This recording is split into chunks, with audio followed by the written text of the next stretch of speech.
Hello, and welcome to the A Little Spoon stream. Today we are going to be making some classic holiday cocktails that I really like to have when I have all of my friends and my family around during the season. We are going to be doing a cranberry ginger French 75, a barrel-aged bee's knees, and we're going to be doing a grapefruit champagne Negroni sour. So lots of holiday and seasonal ingredients. And a lot of fun, just in all honesty, a lot of fun. The way that I'm going to do this today is I'm going to be making the syrups that are needed for these three recipes. Each one of them has a syrup that is kind of the way that you're going to sweeten the cocktails. So we're gonna make them and then kind of do each syrup and then go back to the first syrup, make the cocktail, go back to the second syrup, make the cocktail, go back to the third syrup, and then make a cocktail. So that way they've got some time to kind of cool in the refrigerator after we have made them on the stovetop. We don't want to dilute our cocktails too much. And for the people who are cooking with me today, I want to make sure that they have ample time for their syrups to cool. And we can kind of just roll through everything and make sure that they're getting the best cocktails that they can. If you are joining me at a later date and you're seeing this as a playlist and not a live, this was a live stream at some point. I am going to be talking to my chat over here in the corner. You'll see me leaning over and kind of looking at a screen and answering questions. I do my best to give as much information as possible while I am cooking, but I also do like to answer questions for anybody who is making these with me, because this is inherently and first and foremost a cook-along stream where I invite people to come on the first Sunday of every month to make a recipe with me. And we kind of just come here, hang out, make some food, and then it turns into a video later. So I will be answering questions over here. If you are here and this is no longer live and you do have a question, obviously you can go ahead and add that into the comments of the video that you are watching, and I will be checking for notifications. And if I get something with a question, I'll do my best to get in there as soon as possible and answer your questions for when you are making this on your own. Yeah, let's go ahead and get started. Oh, one last thing. All three of these recipes use gin. It was not planned. I just kind of looked through what are my most festive cocktails, and I didn't want it to be a single cocktail stream because that would go by in like 30 minutes or less. And I figured let's try to group some stuff together. And the rosemary and honey, the champagne, and grapefruit, which is citrus, is in season during the winter, and the cranberry and ginger French 75, again with some champagne, very festive, and all three of them just happen to have gin. So here we are with 3 gin cocktails. I hope that you like gin. If you're finding this and you specifically were like looking for gin cocktails and you found it, you came to the right place.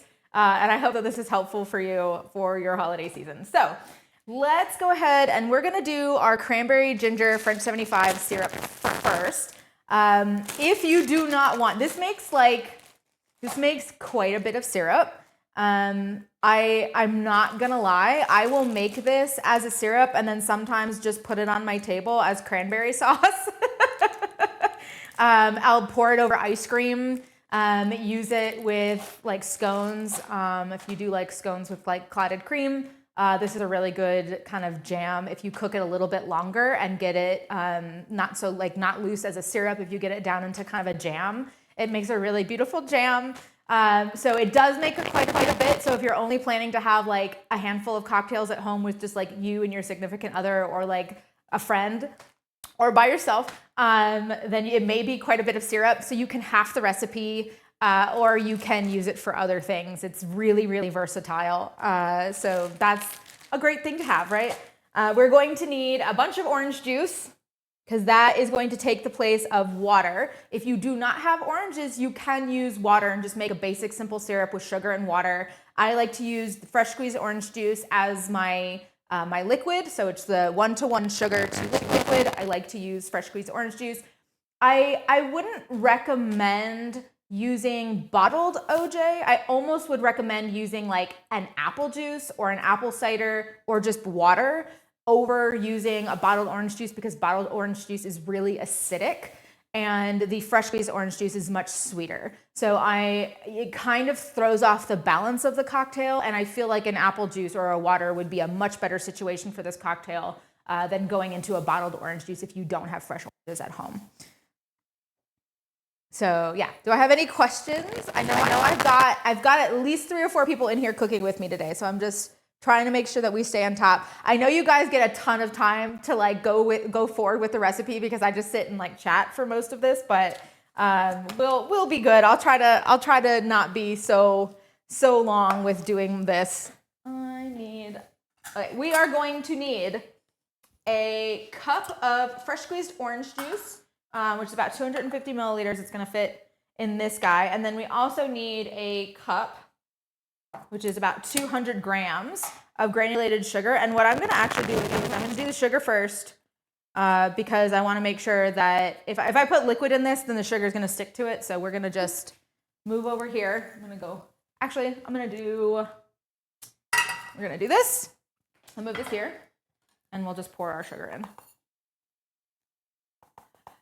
So there's kind of a bit of I can't say controversy, it's just kind of like a you do you, but nobody can really decide what's the best way to do this. If you do your syrups by volume or by weight, you can do it by either, unless you're in like a commercial kitchen where you're making things en masse and in bulk and you're doing like 100 cocktails at a time or something like that and then wanting to have them, or you're making cocktails over and over and you need them to stay consistent.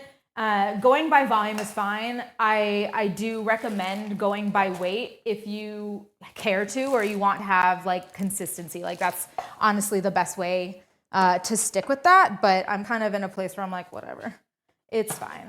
Okay, I apparently do not have, let me check my dishwasher real quick. I need a paring knife. There we are. That is a cheese knife. Let's see. There we go. I had a photo shoot in here the other day, so I've got a lot of my utensils are still in the dishwasher. I haven't cleaned it out yet. Uh-oh, static? Okay. That's unfortunate. Is it my hair maybe? Oh no. New jam goals unlocked. It's a good jam. Cranberry-ginger is a very good flavor. It just happens sometimes. Yeah, he was having issues with his sound. And it just kind of gets a little staticky and then goes away. That's okay. I'm going to keep going. It's not... Was it bad? Ooh. Do I have to repeat anything? Chat? Okay. All right.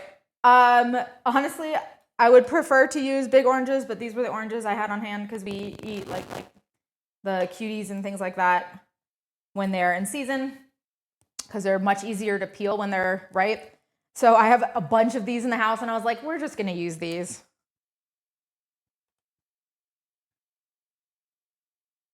Okay. You do not need to strain anything yet. We will be straining this syrup when it is done boiling.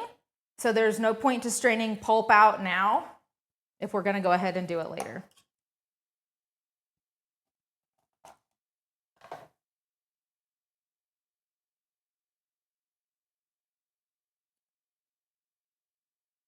Hey, Violet. Thanks for joining.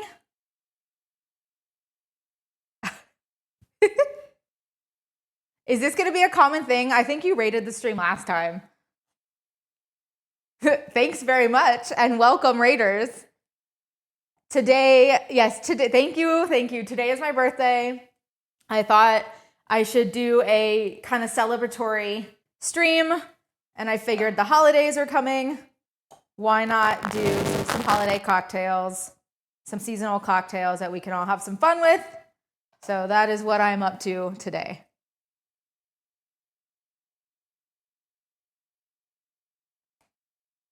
Okay, I think we fixed the audio, so it shouldn't happen again maybe, but if anybody hears any static, oh man, static again.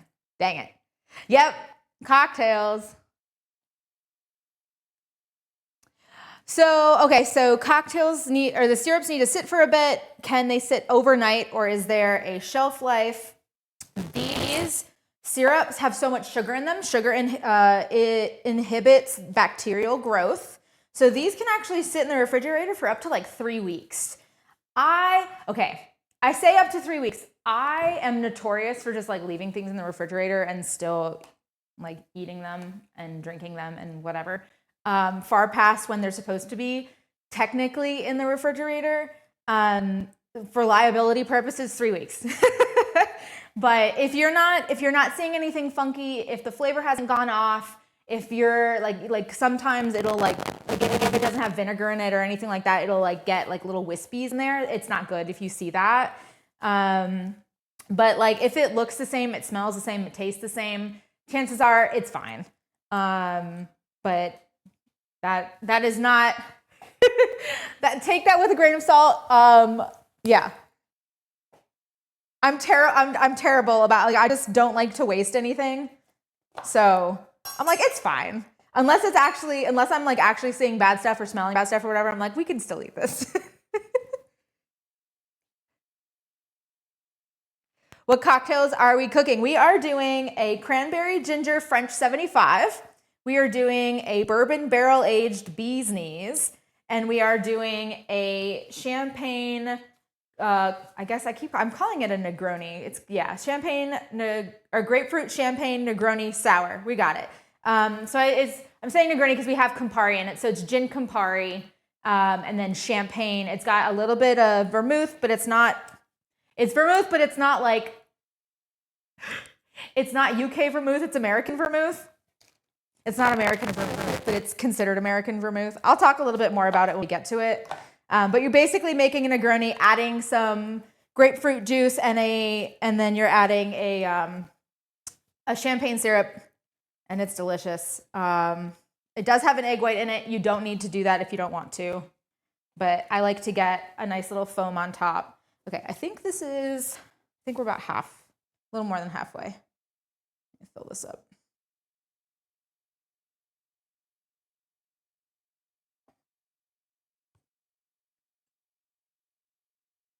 These knees, yeah.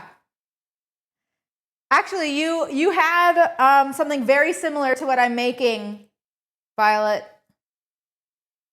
So we're using a bourbon barrel-aged gin. So essentially, and you don't have to, if you want to use just a citrus-forward gin, you'd be in really good hands with the bee's knees, because a bee's knees is gin, usually like a honey kind of syrup, and then lemon. And I just think having a bourbon barrel-aged gin, where gin is rested in bourbon barrels for some time until it takes on a little bit of the characteristics of bourbon, just really plays nicely with honey and lemon. And that's kind of where this came from.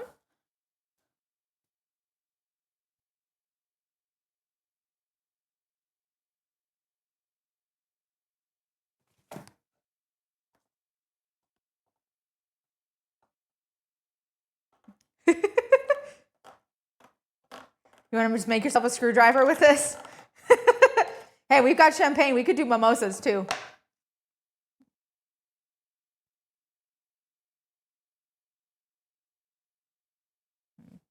I think I have enough oranges. I might just not have quite enough. We'll see. I've got more upstairs if we need some more oranges.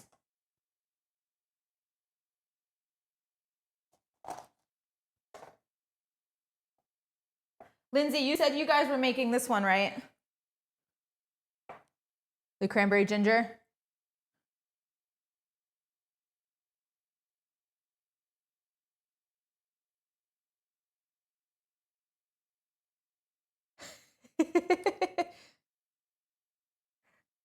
I'm glad.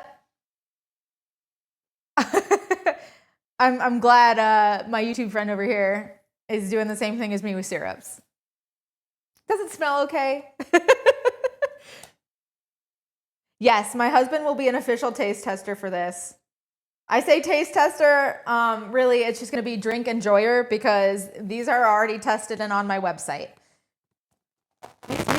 These were taste tested years ago at this point.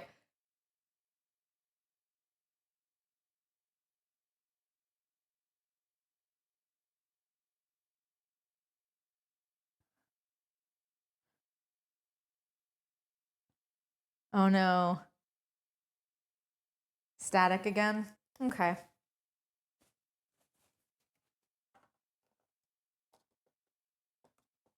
I'm gonna rinse out the top of this because we're getting too much pulp. And then we'll get back to work.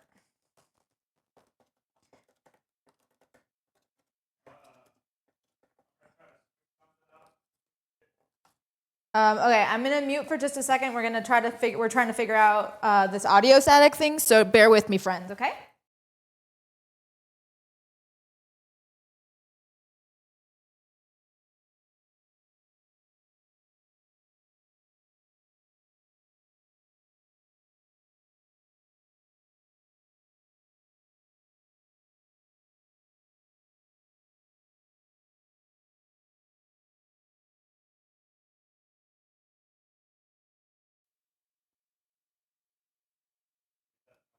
Test 1, 2.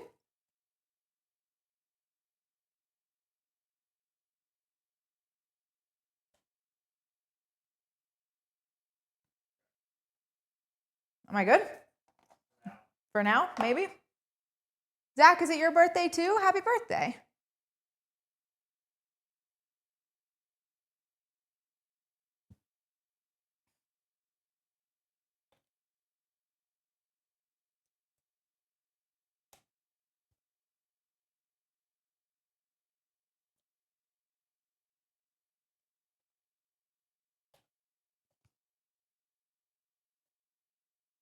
I am back.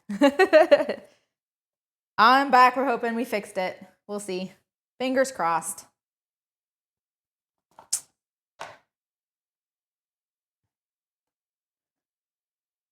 Zesting ginger is not one of my favorite things. It can take a bit. It can definitely take a bit. Do you have a microplane, or are you using like the fine zester on a 4-sided grater, cheese grater?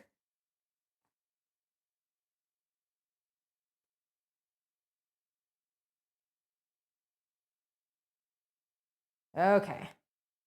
We made it. Oh, look at that. Perfect. Okay, so we've got our liquid. That would have gone way faster if I had bigger oranges, but these are nice and sweet. They're exactly what I want. I'm gonna move this over here, and we're gonna put this on low-ish.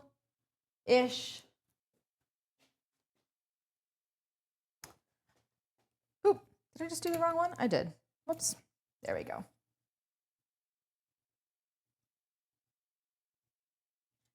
Just gonna give it a little bit of a very small whisk, just to kind of get things a little incorporated and get the liquid underneath the sugar. And then we are going to give these guys a bit of a rinse. Okay, so I have a 340 gram, 12-ounce bag of cranberries.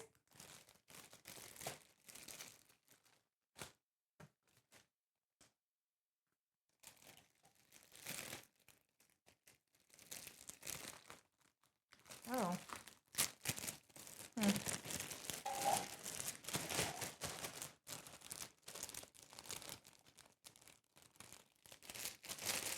We're gonna rinse these, and then I'm gonna get my ginger zested.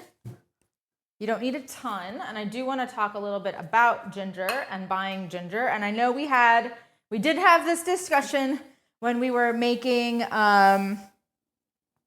some chicken tikka masala, but I'm gonna mention again because I think it's important to have good manners in your grocery store, or if you're at like a local market, even more so. So we'll talk about ginger in just a second. But I'm gonna just give these a rinse and a quick peek through to make sure I don't have any ones that are like super shriveled or like bad. And sometimes bags can come kind of like beans, like they can come with like stones and other things in them. And so you kind of just have to give it a little bit of a peek through. Looks like these are all pretty fresh. It's the beginning of the season, so I'm not expecting things to have sat for very long. Sat. We're fine. English, to have sat, yay, past participles, for very long. And so we're gonna, yeah, there we go. Give those a bit of a rinse.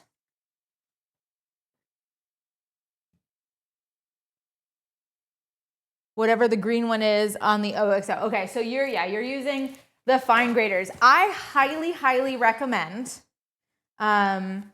if you are doing a lot of zesting, garlic, nutmeg, chocolate, Parmesan, lemons, and ginger, to get a microplane. I do have an Amazon storefront. It's not linked on this YouTube video or anywhere else. But I can send you the link in my Discord, since you are part of my Patreon friends. So I can send you a link to that so you can get to it. And it'll link. I have it in like one of my kitchen utensils. I think I have it in cocktails and in kitchen. My kitchen essentials is a microplane, or just go find one. Just go find one in a store. Go find one online. Up to you on wherever you feel like buying that, because like I get it. But I highly recommend having one of these and not using the fine side of a grater. I literally do not use a grater for anything but cheese. I don't think I've ever used it for anything else. Cucumber. I will use it for cucumber if I'm making tzatziki, but I'm using only one side. Like I never use any of the other sides. But highly recommend this.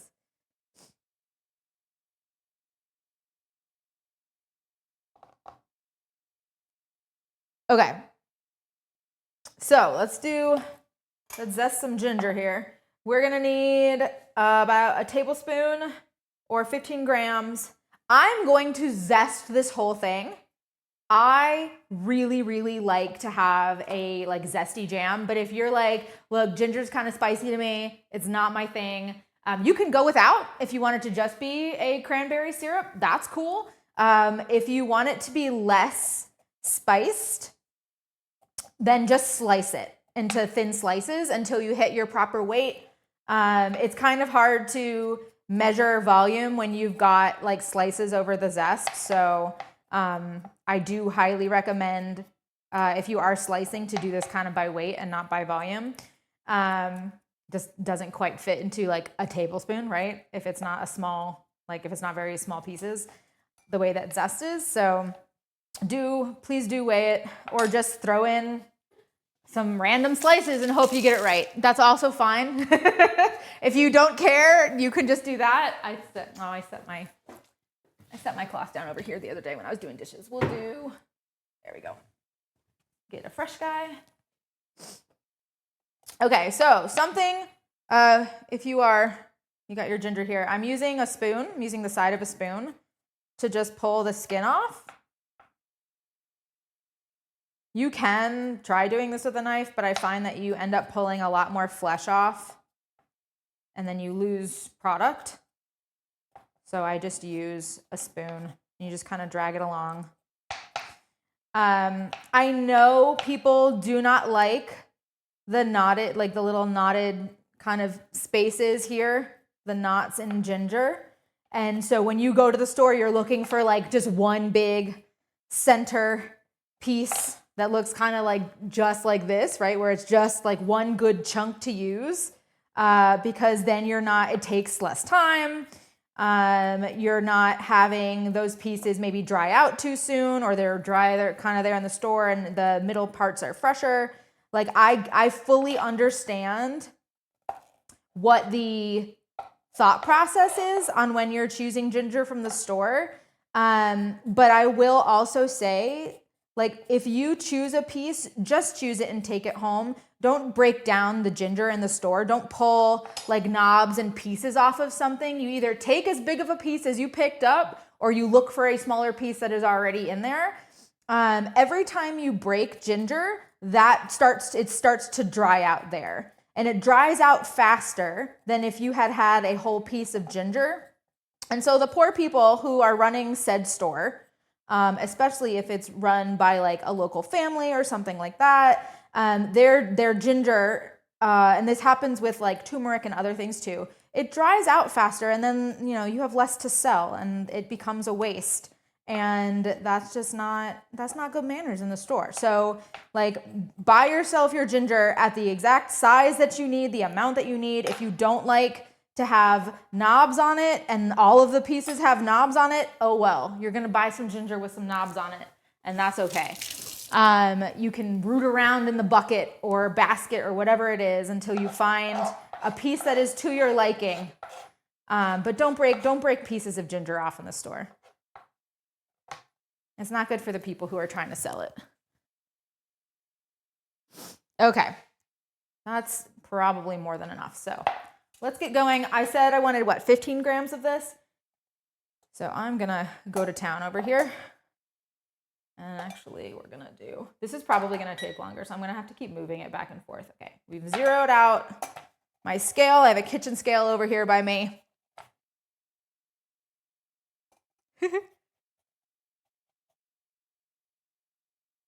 Is anybody who's cooking with me, are we in a good place? We feel good about what we're doing?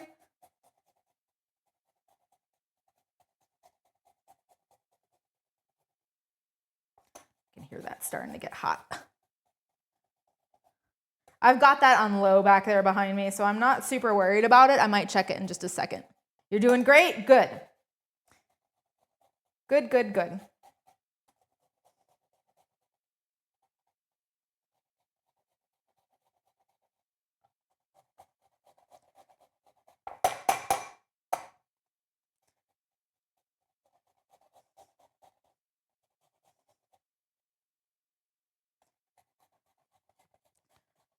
I've found that because ginger is so fibrous, that if you grate in the same direction for too long, those fibers start kind of getting in the way of grating. So constantly change up the angle of your ginger and get like opposing directions on your grater, and that will also help to grate faster. We're almost there.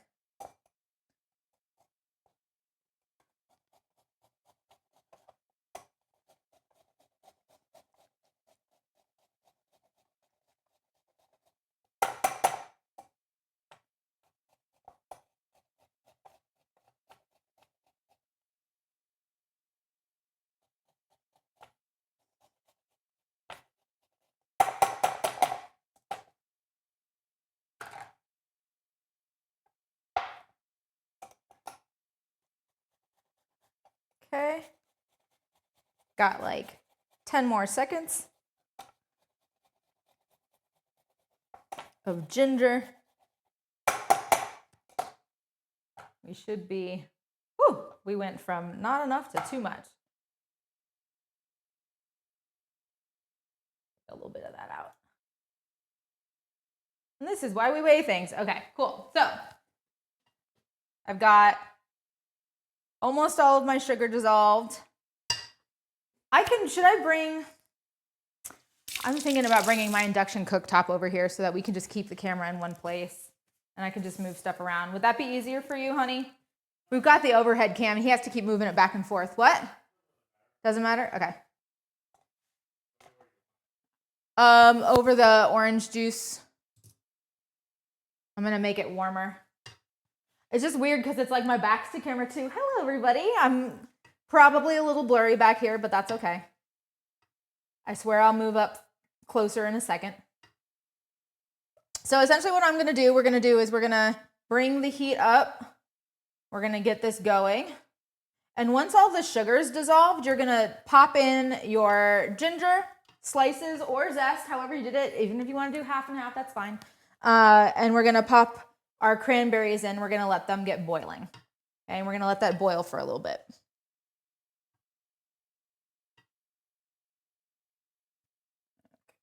You'll know that you've got all your sugar dissolved when you turn your pan to the side and you no longer see little granules of sugar on the bottom. Or if it's boiling, it's probably dissolved by then, but just FYI. As soon as you're not seeing any granules, you're in a good place. Okay, so we're gonna get our cranberries all in. We're gonna get our zest in.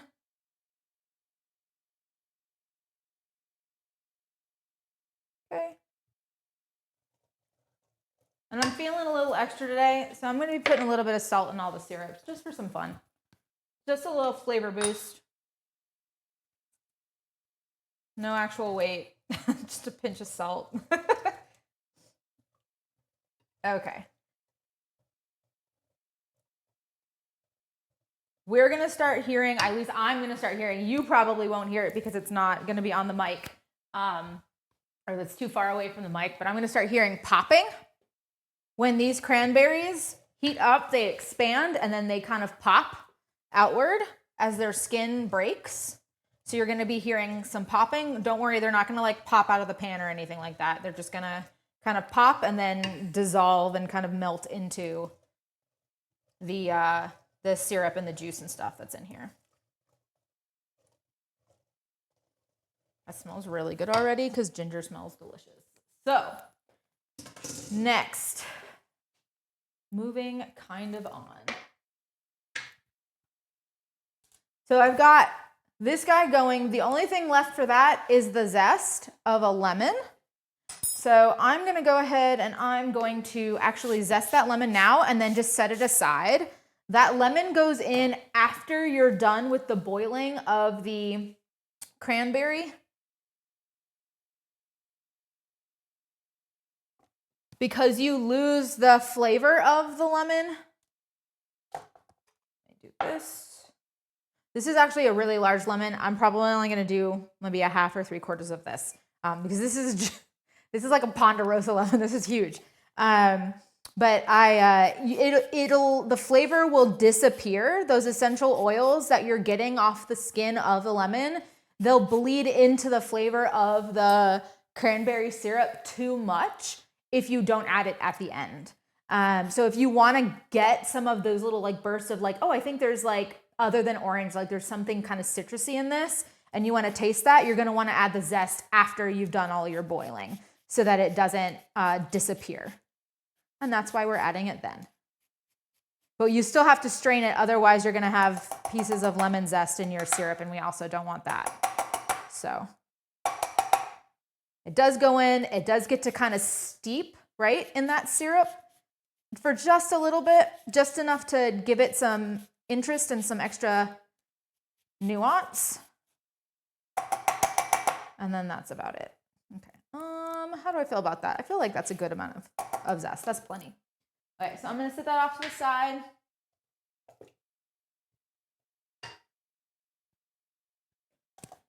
Okay. We'll probably be using this more as we go. That off to the side as well. We're gonna wipe off of our board and then we're gonna start on a new syrup. Okay, so the next syrup is gonna be super, super easy. I'm gonna let's do the champagne one. So we're going to make a champagne syrup. I have the cheapest champagne I could find. It doesn't need to be expensive champagne. Expensive champagne is for drinking. And the cheap ones are for making syrups and cooking with them. Or drinking, honestly. But I've got a champagne syrup or champagne here. I do prefer using something funky for this syrup. So if you don't want to use a champagne or you don't want to pay for the name champagne, right? You can use a sparkling wine, but you're going to want to find a sparkling wine that's made in like the traditional method because that's going to taste yeastier and taste more like champagne. So that's what you're looking for, is you're looking for something that maybe like you might see on like tasting notes that it says like yeasty, bready, buttery, like any of that kind of a something, almost like you're kind of trying to find a Chardonnay. Because most champagnes are made from Chardonnay grapes and Pinot grapes. Anyway, oh, I first pop.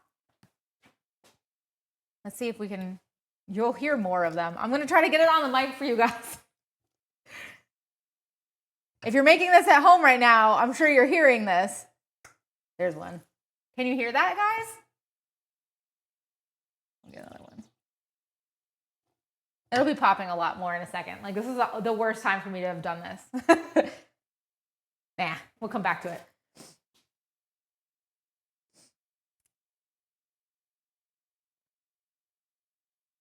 One exploded right when you said popping. Really?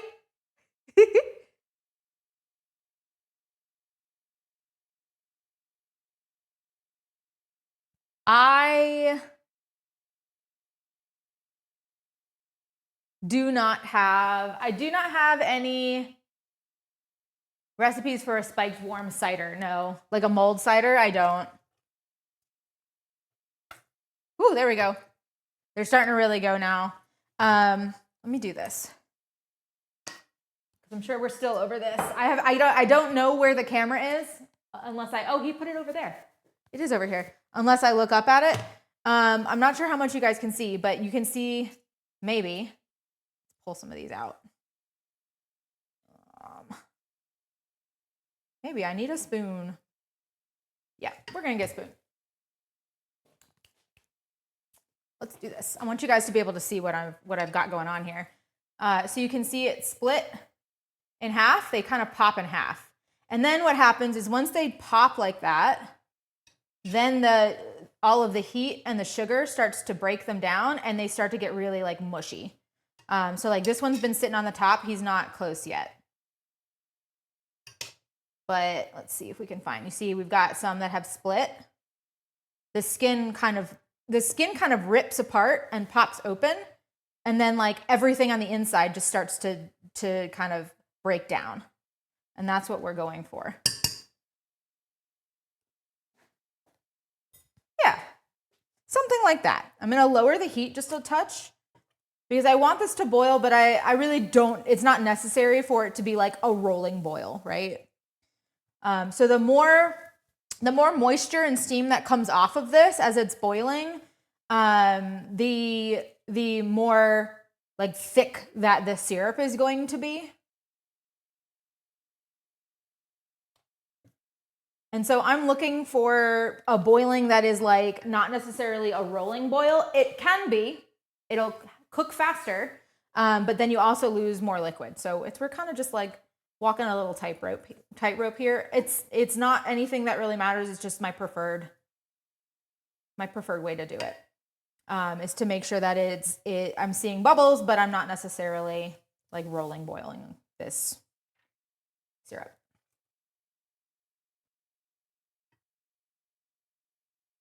Okay. I've got some bubbles, and that's good enough for me. Okay. So for a champagne syrup, I'm looking for a half a cup of my champagne or sparkling wine in a traditional sense. I think I also have in the notes on this recipe that you can use like a pet nat or like a natural sparkling wine. Those tend to have like some really funky, fun flavors that would may play very well with this cocktail. I do think that it's important. This is for the grapefruit champagne Negroni cocktail. So if you are going to be not using a champagne or a sparkling wine with the champagne style and you're going for something a little bit more funky, you're going like the way of the pet nat, then I do highly recommend just considering, will this taste good in a Negroni? Would this pair well with grapefruit juice? If you feel like that will happen and you feel like they will mesh, it will probably go well with this cocktail. But if you're drinking a natural wine and it's like funky, but would like probably clash with those flavors, I would not attempt to make that into a syrup and use that in this cocktail. So Prosecco, okay, so things like Cava, Prosecco, sparkling wines that are like really clean and they're made in like a New World style are not gonna have enough flavor to come through with the grapefruit and the Campari. So what we're attempting to do is get something, like I said, that's like funky and yeasty and bready so that it kind of cuts through and it balances well. If you have a really clean tasting sparkling wine that you are using, that flavor will disappear, and you'll have made a syrup for almost no reason, and I really don't want that for you guys. So that's why I'm saying, like, find something that is in the traditional style or is funky or is kind of weird. So yeah, so that's why the point of that. If you bought Prosecco and you really want to drink it, just drink it. Also, okay, this is a scary thing for me. I'm doing this live. I'm terrified of opening like the bread, like the crescent rolls and stuff that you have to like peel back the cardboard and it like pops. I feel the same way about those as I do with champagne bottles. So this is not my favorite thing to do. This is the only way I can open it is with a towel. I can't do it with like bare hands, and I can't just like, it's not like I need to, scary. It's a jump scare every time. And I can feel like the cork coming up with my hand, and I'm still like, oh, that's probably pretty funny. Okay, so I need a half a cup of this. I need 120 mils of this. And then I'm gonna need a quarter cup, about 60 so grams of sugar. And for all of these, I'm gonna say this out loud. For every single one of these syrups, I'm using a refined granulated sugar. So I'm using white sugar, okay? If you use an unrefined sugar, so like a sugar in the raw, or like a turbinado or a demerara, or even a brown sugar, it's going to change the flavor of these cocktails and the balance will be different. So I'm using refined sugar specifically because it is the cleanest flavor, so that all of the other flavors, right? I'm just using its sweetness. I'm not using it for flavor.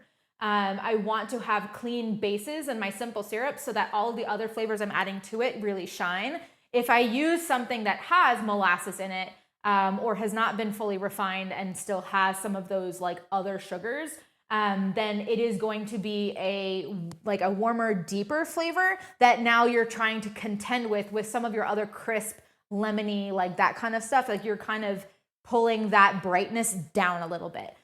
If that is where you want to have that, you absolutely can, but it will taste slightly different. So just for consistency's sake, like I'm using the white, like refined sugar for all of these.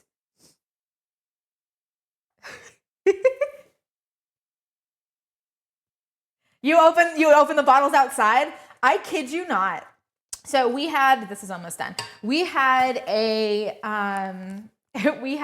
New Year's streams every year. We do a New Year's stream. We put the kids down. We get all dolled up, and I have a couple of bottles of sparkling wine, and we play video games and hang out. And one year, my husband had a bottle of sparkling wine, and he was like talking with it in his hand. And he hadn't opened it yet. He took the cage off, but he hadn't opened it yet. This is the cage. And he's sitting there and he's like doing this and he's talking.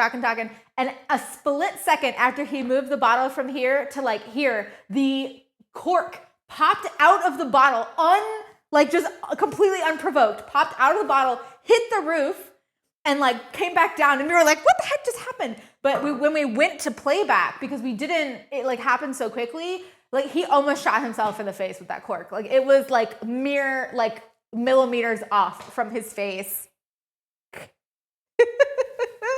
Terrifying. I'm terrified of those. Okay, so let's go back. Get me going again. Okay, so I'm doing most of this by volume, honestly. There's not enough need to be precise with the cocktails. So I don't care as much as I probably could.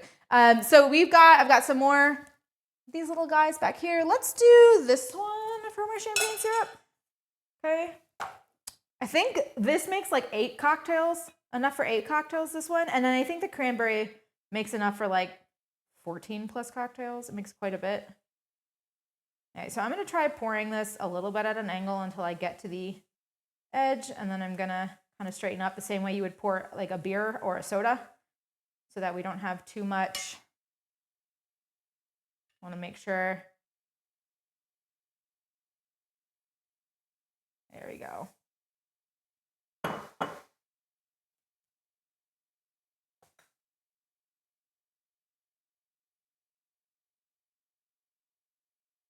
Oh, I just did it wrong. Hey guys, I didn't read my own instructions. Cool, love that for me. We're supposed to reduce the syrup first. It's fine, or reduce the champagne first. That was a small waste and I kind of feel like drinking it now. Sorry. Oh my God, I hate that I just did that. Okay, I'm gonna read my own instructions and we are actually going to follow them. So you're supposed to put your half a cup, your 120 mils, love this for me, of sparkling wine, funky sparkling wine or champagne. Let's try this one more time, into a pot on your stovetop. You're gonna reduce by half until it gets kind of syrupy.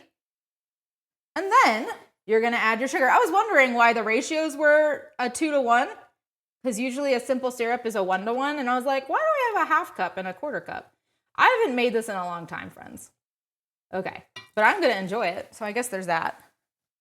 And the cranberry syrup is done now. I'm just doing this, but if you wanted to take it off the heat, you're done. You're good to go. Okay, let's do this guy. We're gonna make that get to boiling, but also again, we're reducing. So I don't wanna do like a huge crazy boil. So you're not looking for a rolling boil on the champagne syrup. You're looking for something that's just kind of like a couple little bubbles here and there, doing its thing. And we're gently reducing that down.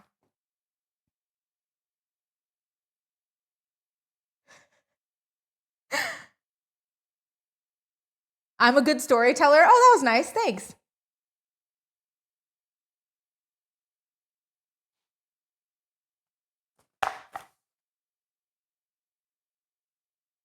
Nice. Okay, so we have somebody who is currently making this with me, and they've said this cranberry syrup is killer. Absolutely going to use the leftover cranberries for cranberry sauce this year. Yes, I'm a big fan of this syrup. I'm glad that you like it. This is definitely done. So now what we're gonna do with the cranberry syrup, so we've got our champagne reducing back here. I've got my cranberry syrup is definitely finished here. Now you'll notice, we'll come back to this. You'll notice that there are still some that are kind of intact. These are softened. So if I press on that, that's going to soften quite a bit. I'm taking this and I'm throwing this into a different bowl and I'm going to strain the sauce through a strainer. And that is going to give me what I need. Did I bring down, I don't think I brought down a deep enough bowl for this. Do I have something that I can use? Huh? Well, I've got bowls down here, so I think I'm just gonna try to come up with something. Let's see. This works. I'll use one of my, I've got all of my really nice, like for when we have people over, I've got all my like nice bowls and stuff. So basically what I'm doing is I just want it to be deep enough that when I pour the syrup in, the bottom of the strainer isn't like really in there and it can actually kind of hang. And I'm just going to pour some of this in and then I'm going to use a spoon to strain. And I do want to go back to make sure. Now I feel like I'm like, hey, you got to read the instructions. Don't just go, this is what I meant. Don't go by intuition. Read your instructions. There is no oven. There's no oven down here. I didn't realize that either until I went to cook in here for real and was like, oh, hey, all I have is a microwave and a cooktop. There's no oven. It's great.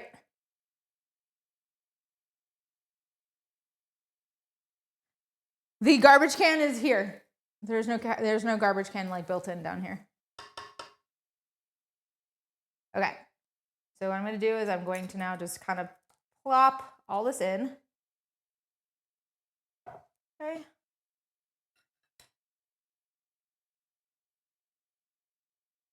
I'm kind of just gonna gently, I put a little bit more than I think I was ready to put in here, but that's okay. I'm just gonna give it like a little bit of a scrape down and then I'm gonna get my spoon.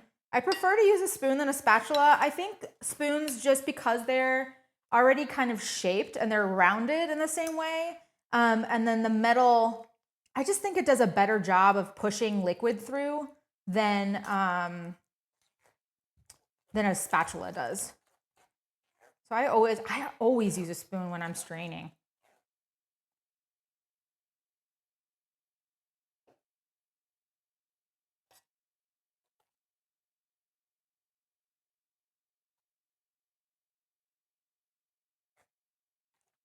You can absolutely, if you don't, apologies to anybody who's already finished the syrup and maybe like tossed these pieces. Oh, I'm really all over the place today, aren't I? Whoop. We're just gonna let that really get powerful in this batch.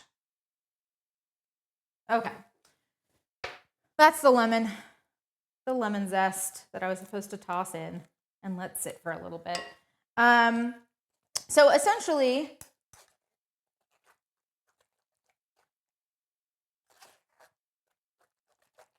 I've got these cranberries, right? I just popped one. So like I said, they were softened. Let me see if I can find another one that's still intact that I can pop. I think I just already, they'll break down once you're starting to push them, like kind of push them around and scrape down. You can scrape this until it is literally like dry and there's no more pulp or there's no more liquid left, or at least very, very little. If you want, I have in the recipe that you can throw it out, like in the actual instructions to like toss these, because now you're not using this, you have your syrup, you've made your syrup, you're basically done, right? The other thing that you can do, fruit leather, if you wanted to make like fruit roll-ups, homemade fruit roll-ups or something like that, you can absolutely like blitz this in a food processor and get them into like kind of a paste, and then put it on, like spread it out on a tray and dehydrate it. Make yourself some fruit roll-ups. Might as well. So it's really up to you guys if you want to toss it or if you want to try to use like everything that you can and not let anything go to waste, like I just did down my drain. Oh, I found one. Okay, so here's one guy. Oh, okay. The camera's not in the right place. I had a feeling this was going to happen. Yes, please. Because I'm over here doing stuff. You don't have to watch that. It's just sitting there. Oh no, did I lose it? I lost my whole one. Oh, found him. Okay, so you can see, oh, he's basically, we've got like a whole guy here. If I were to just up against the side and look, it's mush. And that's basically what they're doing, is it's like, so this started as mostly like, it looked like it was kind of whole cranberries, but once you start actively kind of scraping and pushing the liquid through, pushing that syrup kind of through, they all start breaking down. Okay. So I'm actually going to transfer this into a bowl because I want to keep this stuff. I probably will put it in a food processor. Something else that you can do with this is after, like I might actually like put this into some molds, like chocolate molds or something like that. I've got several for like baby food and like stuff like that. I've got like 2-ounce ones, and I've got ones that are like teaspoon sizes, so like 5 milliliter sizes. And then I've got 30 milliliter sizes and 60 milliliter sizes. So I've got like all different kinds of size of like silicone molds, and I'll freeze things. I'll probably, I know I mentioned doing like a fruit leather kind of situation, really. But what I might do with this is I might just freeze these and then use it for smoothies. So I'll like toss it into a smoothie and get some cranberry flavor in there for funsies. Why not, right? Okay. That's good. Okay, next little batch here. I'm gonna scrape out the rest of this and then strain it. And then we've got our syrup for our French 75s. Super easy.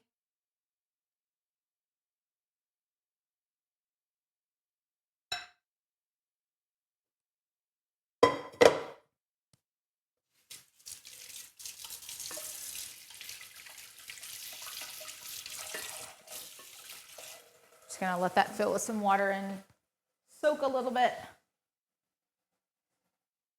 The baby food is for when Lep is being fussy. No, I have 2 kids. We all know, well, most of you know this.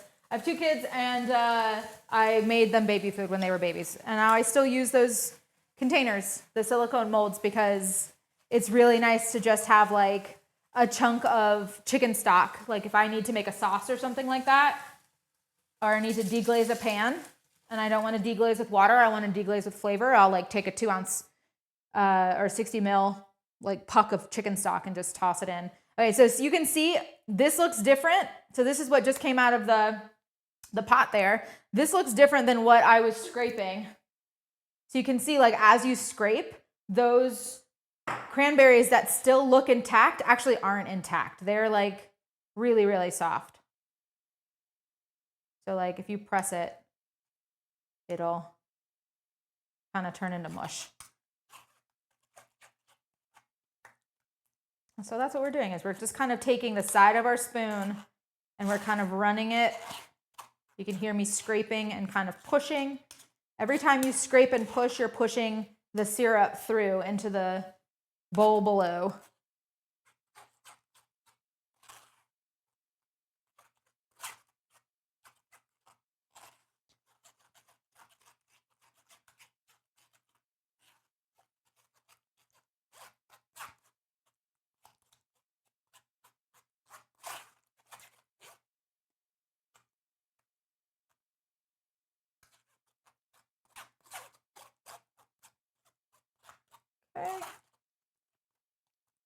I don't want to spend a million years. Usually I would like sit here until this was like, had very, very little liquid still in it and it was almost not shiny anymore.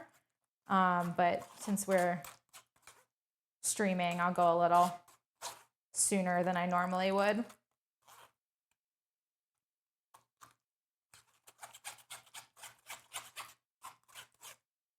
Okay. So I've got all my pulp over here in a bowl because I want to keep it. Okay, I'm going to rinse my spoon off so that I get the pulp off of it, and then I'm actually going to scrape all the really good stuff that's stuck to the outside and make sure that I'm getting all of my syrup.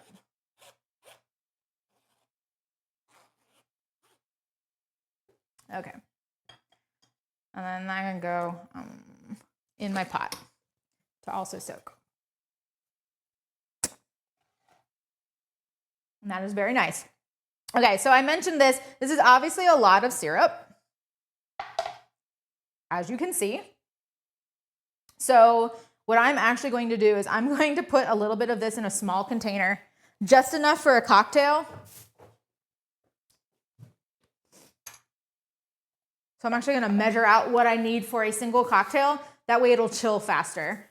So if you're planning on making a bunch of these today, or you just want one to taste out and you want it to happen faster, obviously the more surface area, so the more cold air touching more of the sauce, the better.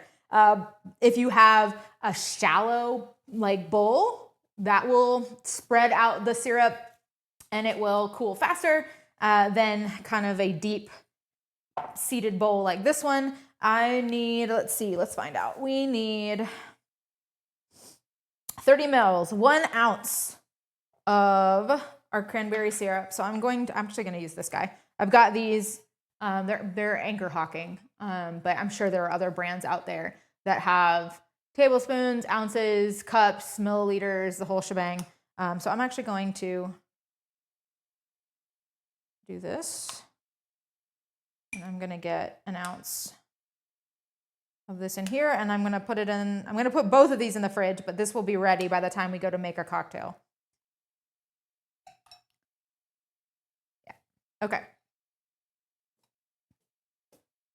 We're going to put this in the fridge to chill.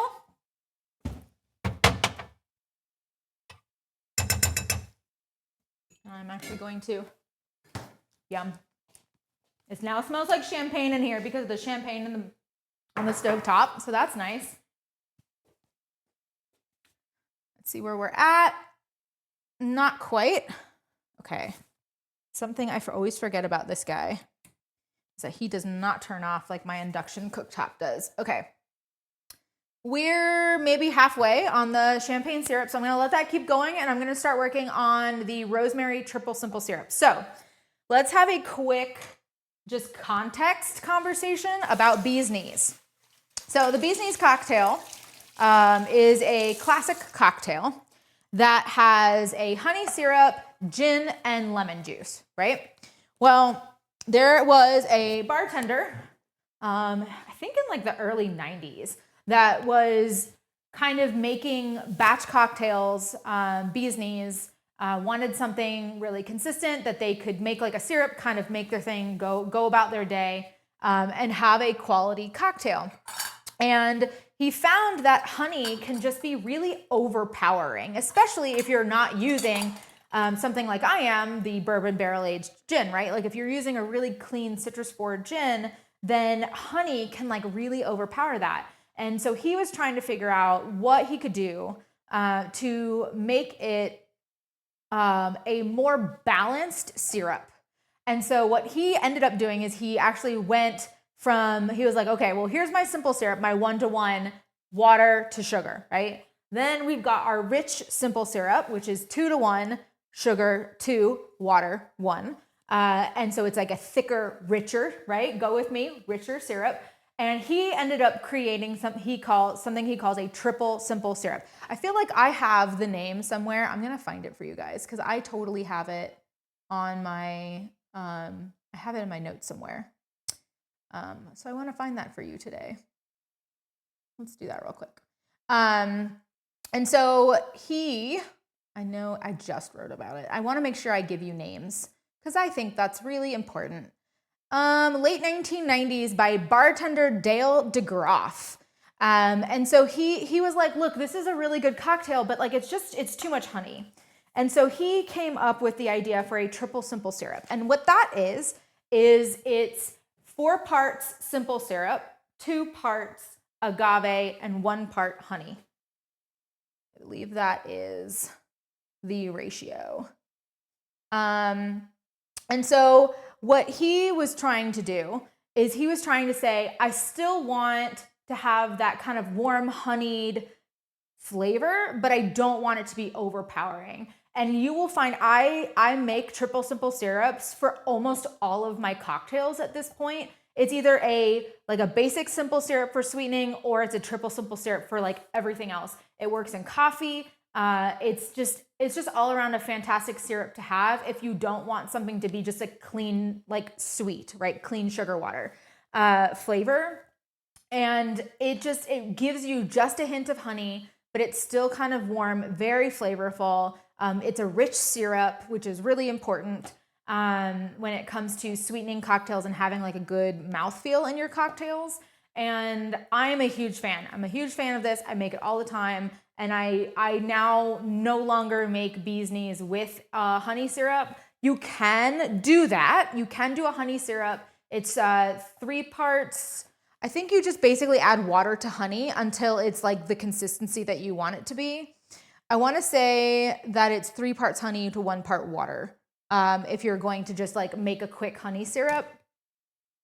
And that'll get you by in a pinch for a bee's knees, but the triple simple syrup is like far and away a better syrup to use than like making a honey syrup. I have here a simpler variation. 3 parts honey. Oh, it's 3 parts honey to 1 part water. Apologies, I said it backwards. I wanted to make sure I checked that. So in the recipe for the barrel-aged bee's knees on my website, in the FAQs, I have like, is there a simpler variation? And essentially it's like, hey, you don't want to make this crazy syrup. Here's you can basically make a honey syrup. The flavor will be different. I don't particularly think it's as balanced, but in a pinch, it'll get you by. It'll get you a good cocktail. There is something else that I do want to call attention to. So in the recipe on the website for this simple syrup, specifically for the cocktail, because I do have a separate rosemary triple simple syrup recipe or rosemary simple syrup recipe, something like that. I have in there, I have honey of choice. And in the recipe for this, which I made very, very long time ago, I had a rosemary honey. You don't really need a rosemary honey. Honestly, any honey of choice, you're adding rosemary to it. Essentially what I did is I used a rosemary honey and then I added less fresh rosemary to the syrup when I was making it because it wasn't necessary since I was already using a rosemary honey. So if you are using just a straight honey, right? So just like regular honey, not specifically flavored in any kind of way, you're gonna use 2 to 4 sprigs of your rosemary. If you are using a rosemary honey, you are going to use 1 to 2 sprigs of rosemary. These are ginormous. Oh my God. Look at this thing. This is the top of a Christmas tree. What is this? Oh my God, I need some scissors. That's really funny. That's really funny. Oh my God, it's it's thick. Okay. I think I might just use, this feels like a lot. I'm gonna use these. This feels like 3 sprigs, honestly. This is like super thick. That was crazy.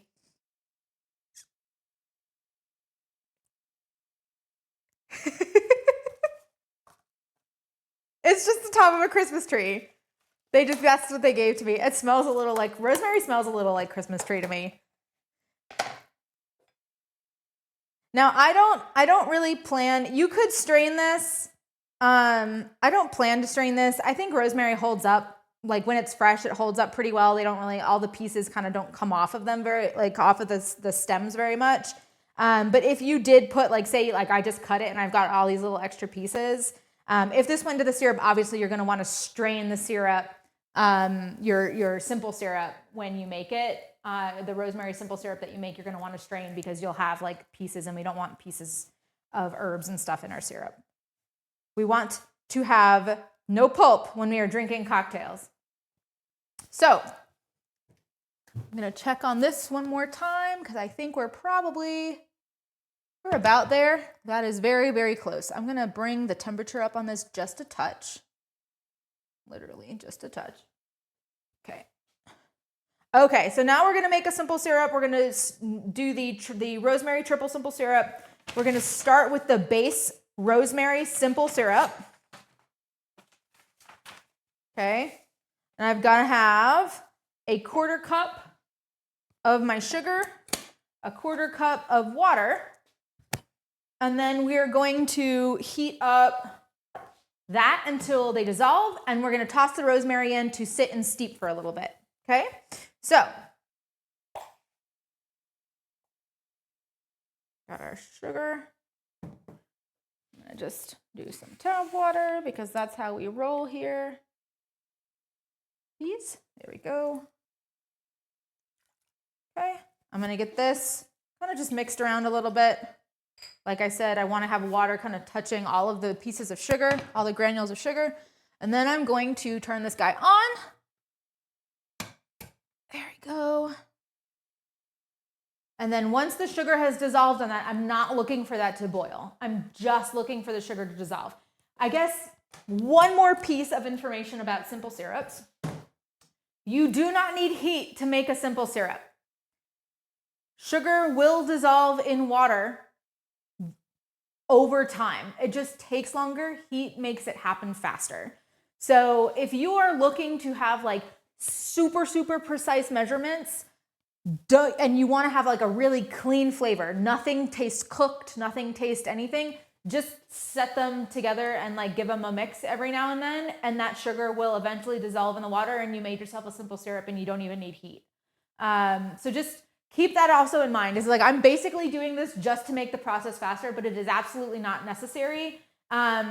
For this recipe, I like to have the heat because it brings the oils, the essential oils out of the rosemary and it better flavors it.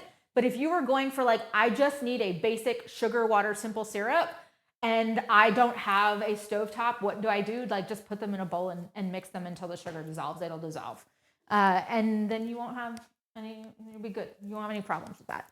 So that is also something important to know, is you actually don't need I'm literally getting it to the point where it's just dissolved and I can feel the heat coming off of it, and I'm turning it off and I'm tossing the rosemary into it. I'm gonna do kind of something, I'll bring the pot over here so that you guys can kind of see me working over it here. I'm gonna kind of do something that you would kind of do if you were making a steak. So if you are making a steak at home and you're cooking it kind of the way that a restaurant would cook it, you've got it in your pan and you've just flipped over from the first sear and you flipped over to the second one and you've got it searing on that. At some point, you're gonna toss in a little bit of fat, you're gonna toss some butter in, maybe some garlic, maybe some rosemary, and you baste it, right? So that's essentially what I'm gonna do because I have only essentially a half a cup. I have like 120 mils by volume worth of syrup in that pot. And it's not a lot and it's not gonna cover the rosemary all the way. So I'm gonna turn it to its side. I'm gonna kind of baste that rosemary to wilt it and get those flavors into the syrup. And then I'm gonna let it sit and steep for a little while. Ooh, my wife makes her own rosemary and makes a rosemary water to spritz her hair with. That sounds fantastic. Yes, please.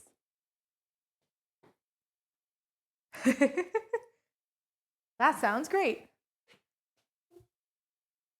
Okay, we are almost done. This is almost fully dissolved.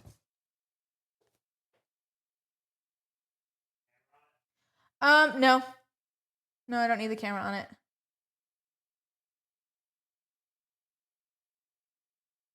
Do I feel like that's a quarter cup? I feel like that's a quarter cup. Maybe slightly more than it.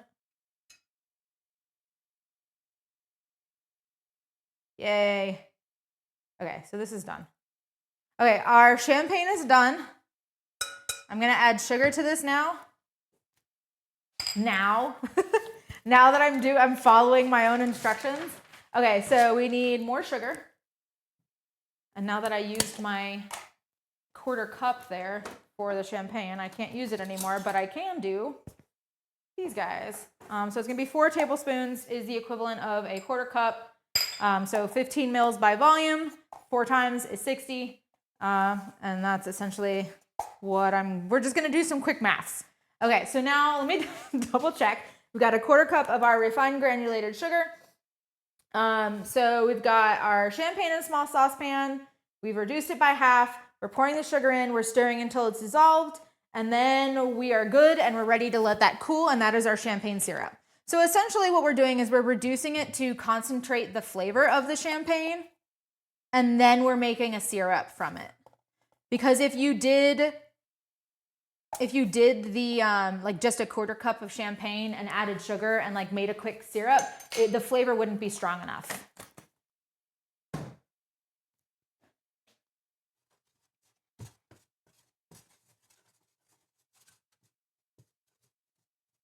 I'm just gonna give the pot a little bit of a shake down over here.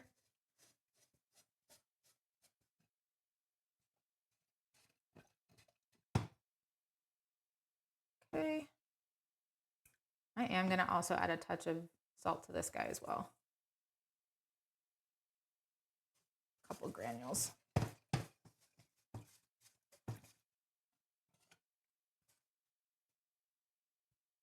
If I had a spatula and I was actually giving these like a good stir every now and then or was constantly stirring them, it would also happen faster.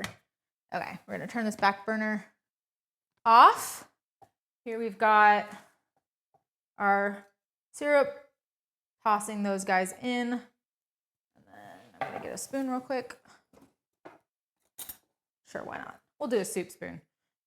So we're gonna do that, and then I'm just gonna like press them in and kind of just give them a little bit of a baste and make sure that we are getting them nice and warmed up and wilted in this syrup.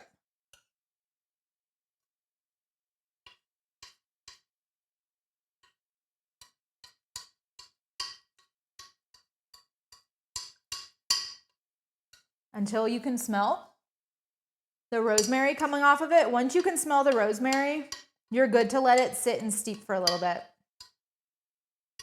Okay.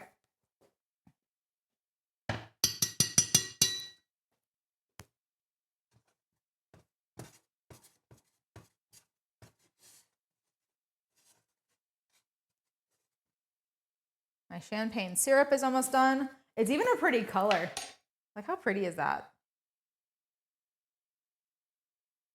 Nice like blush color.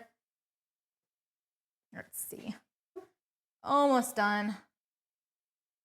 I think I'm just gonna let that, I'm just gonna do this until that goes the rest of the way because this is ready to dissolve all the way. We don't have much left. Cool. Okay, I am going to let this, I'm actually gonna put this on a cold surface. Let's turn off all my burners. I'm gonna set this on a cold surface over here so it can cool just a touch, and then I'm gonna put that into my refrigerator. I'm gonna let that cool the rest of the way as well. Okay, so let's go back to our barrel aged situation over here. I've got my simple syrup on the back, kind of chilling over there. What I'm going to do next is I'm going to just pour the remainder of the ingredients that I need. One is agave, one is honey. I'm going to pour their amounts into this guy, and then I'm gonna set it aside, and these two, this will go into that syrup to make our triple syrup, right? So it's got a base simple sugar, it's got honey, and it's got agave. It's got three things, triple simple syrup. I swear we name things with appropriate names and that everything makes sense. Cocktail names are kind of notorious for like not making any sense, but the syrups are good. The syrups make sense. Okay, so I'm gonna end up with, like I said, it was 4 to 2 to 1, right? So I've got a half a cup here. Okay, so a half a cup is my 4 ounces, which means I need 1 ounce, no, 2 ounces, 4 to 2 to 1. I've got that situation there. I need 2 ounces of this, and then I need 1 ounce of honey. And so that's kind of where I'm moving myself down. Okay, do I have any questions? So if anybody that like wants to know anything is making this now and like maybe wants to know what's up. Any questions at all? Okay. So we'll do 2 ounces of agave, 60 mils. I'm going to find my mils here, which I never get the first time. Okay, 60 mils of agave.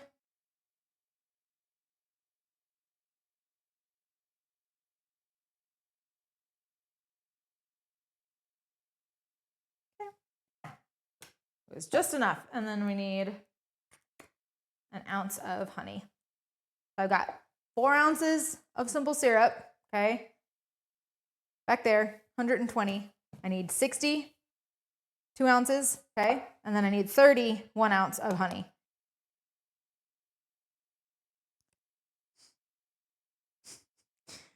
Okay, we're gonna take this from 60 to 90 because we can do displacement and do math. Yay. Okay. Got a ball of honey in the middle of this guy. Okay, and then I'm going to need a little whisk to kind of bring them together.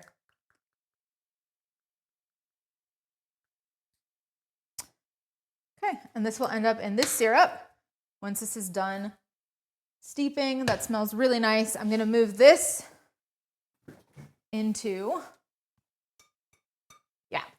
I'm gonna move this into our refrigerator, and I'm going to bring this guy out, and we're gonna start building our first cocktail, which I'm very excited about. Okay, so our first cocktail, the cranberry-ginger French 75. Let's get going. Need my shaker, which I placed somewhere back here.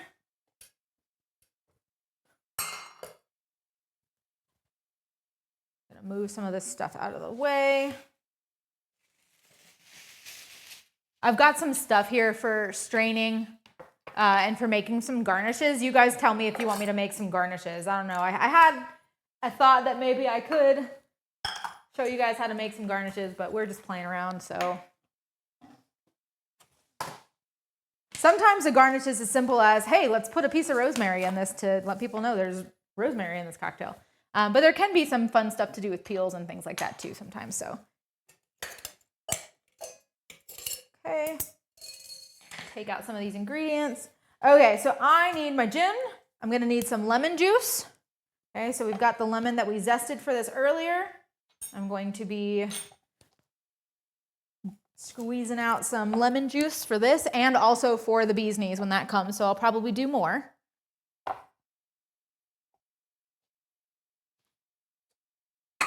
$60 mils, 2 ounces. 60 mil is not 62 ounces, 60 milliliters. 60 milliliters, 2 ounces.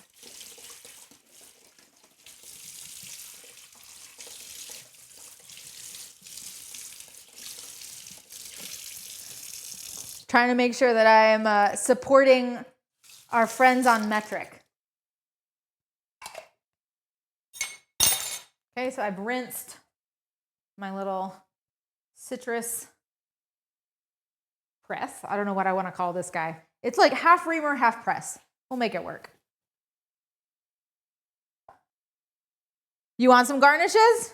Okay, I can do it. I can do at least one garnish. We'll do a grapefruit garnish for the Negroni. We'll do the same garnish that I had in the pictures. And I can maybe do something interesting with this guy too. Okay, so let's do, okay, so this is kind of interesting. I guess we can say this. So we originally said we were going to use the zest of a lemon, right? And I've zested. So something important to know, and which is kind of cool, is that once you've taken the zest, right, the peel off the outside or the skin, I guess, on the outside of the lemon, that top layer, they're they're so much easier to kind of squeeze for the juice. Because you've taken some of the structure of the citrus off of it.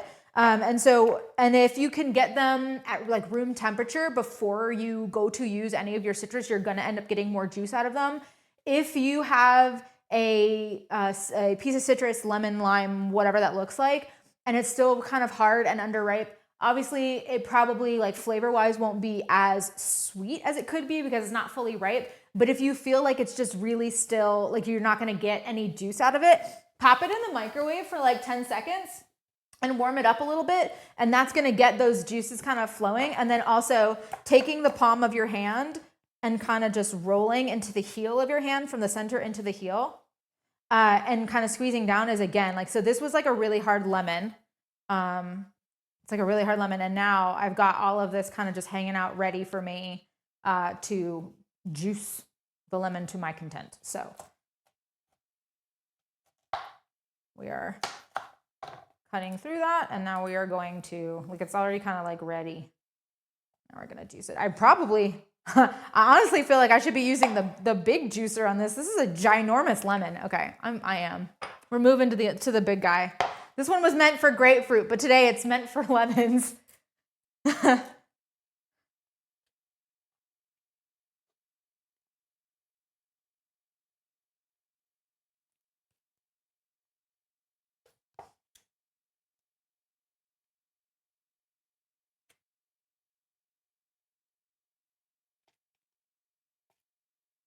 Okay.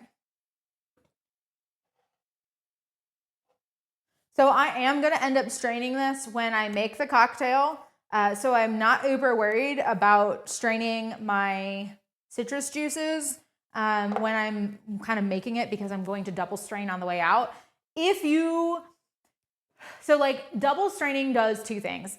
If you do not strain your citrus and it's got pulp in it when you use it while you're like measuring out your ingredients, it strains out the pulp, right? So it strains out any sediment, any pulp, any kind of things that you don't want to have in your cocktail, but it also strains out ice chips. So if you're drinking a cocktail that belongs in like a coupe glass, doesn't have extra ice in it, and like you're kind of just sipping, so say something like a martini, right? They're supposed to be super, super cold. And then you're supposed to have it in like a beautiful glass and it's clear. So those ice chips, not only do you kind of feel them on your tongue, right? And so you're getting a different texture than you're supposed to have when you're drinking that martini or that cocktail that is not supposed to have ice in it. It's chilled before you drink it, and then you drink it without ice. It creates a weird kind of texture, and then also it clouds up your spirit. It clouds up your cocktail in a way that you maybe don't want to have if it's something like a martini that is supposed to be just like super translucent, super clear.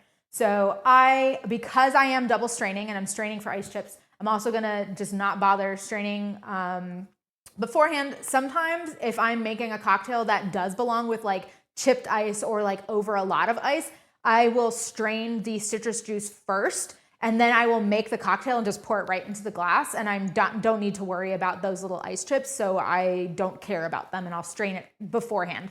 But right now I'm gonna just strain everything after because, yeah. So I need 1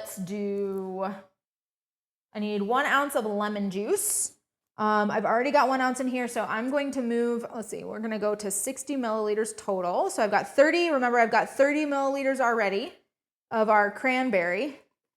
And now I'm gonna add another ounce of lemon juice to this guy.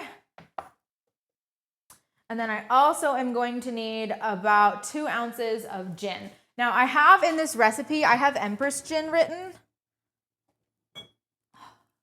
You don't need to use Empress gin. It's just kind of was like a pretty color. Like I was using the purple one, which is very citrus forward. And it was a pretty color and it made the cocktail look even prettier, and it's not necessary. Just get a citrus forward gin. You can use something like, I really like Leopold's summer gin, specifically summer. They have a couple of different styles of gin. Summer is a citrus forward one. If you get just Leopold Bros gin and it doesn't say summer on it, chances are it's their like regular, their OG, their original batch, and it's peppery, like black peppery, and that's not gonna go well with this cocktail. So specifically the summer one for Leopold's, but something like Bombay would be good. Botanist would probably be good. I know firsthand experience that the Kirkland brand gin, citrus forward, that works, that's cheap, that's good. So yeah, we're trying to do imperial and metric, make sure everybody gets what they need for this.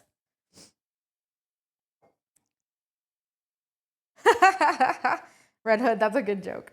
Okay, so we need 2 ounces, 60 mils of a gin, and I'm just gonna keep adding to this glass, why not, right? So we're going all the way up from 60 to 120, so we're adding 60. We're just gonna build right in the glass. And then I will pour this over ice and shake, pour into my cocktail glass, and then we'll top it with some of our sparkling wine here, our champagne here. So I did say that I was going to use this. I used this for this. I feel like I do have another. I do, look at me. I love mini whisks. Mini whisks are probably one of my favorite things to have in the kitchen. They are my favorite. They're just so easy. They fit in everything. You can use them for spices, for mixing spices and all sorts of stuff. Okay. How pretty of a color is that? Isn't that nice? Okay. And this is basically our cocktail. It's just not chilled yet. You want to have it as a gimlet, just have it like this. Okay, so let's get some ice. Okay, this guy right here. I'm gonna do a two big pieces of ice. I'm gonna take out my coupe glass here.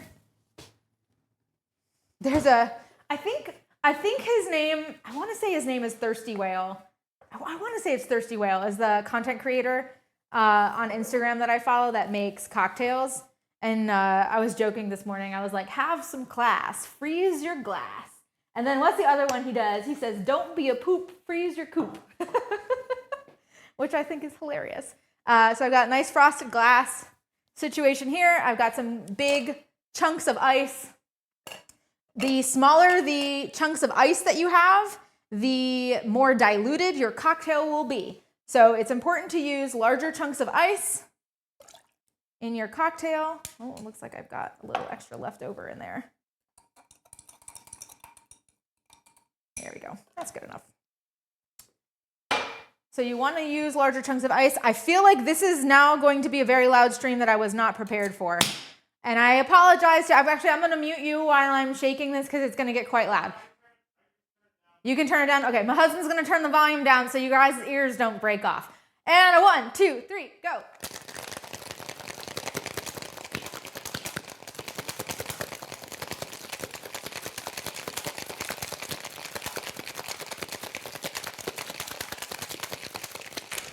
Okay. Yes, you can shake it without the sparkling wine and then add it. That's what you're supposed to do because the carbonation from the wine will be very, very not good.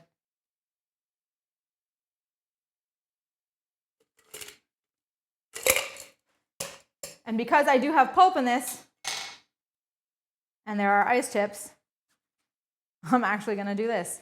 So this is a super, super fine mesh strainer. This is not like meant to be a cocktail strainer. The cocktail strainers actually aren't quite as fine as this one. So it sometimes takes a little while for this to go through, but this is okay. It's such a pretty color.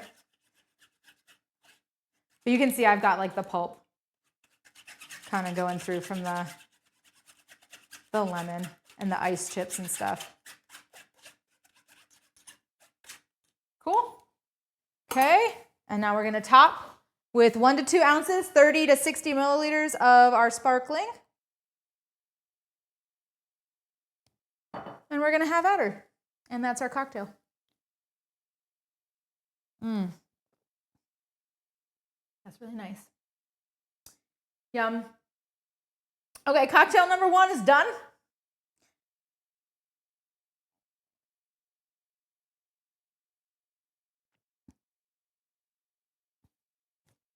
I know so many high-end bartenders that use the normal ice strainer on the tin and also have a mesh strainer to get it extra smooth. Yeah, so this is a Hawthorne strainer. So this is like if you don't want your ice, obviously, right, to fall out of the strainer. So you don't want like broken pieces of ice. If you've muddled like strawberries or basil or anything like that in there, and you also don't want chunks of that to fall out, it's for like larger pieces. And then the fine mesh strainer, that smaller strainer, is to get those ice pieces and any pulp that kind of makes it out from between those. But yeah, this is a Hawthorne strainer, and then that's a fine mesh strainer. And they're used kind of together to get proper mouthfeel and to make sure that you're not getting other textures and stuff in your cocktails that aren't supposed to be there. Spirits in a bottle, gin and gin, like it. Chilling the syrup a bit more, but it came out great. Good. Good, good, good. Okay, I'm gonna move on to my next cocktail. I'm gonna set that aside. I'm not gonna finish a whole cocktail as we go. That would be, be a fun stream, that's for sure. It is my birthday. I mean, it should be fine, right? I'm allowed. Okay. Just gonna rinse some stuff off so that we can use it again. And we're gonna move on to our grapefruit champagne Negroni. I've got my champagne syrup mostly chilled in the refrigerator by now because it's really not, it doesn't make a ton of syrup. If you wanted to make more syrup, I think it makes enough for like 8 cocktails. If you want to make more syrup, because you have like a bunch of people at a party and you want to batch it or something like that, I highly, highly recommend that you just double the recipe, triple the recipe, like whatever you need to X by. You can absolutely do that.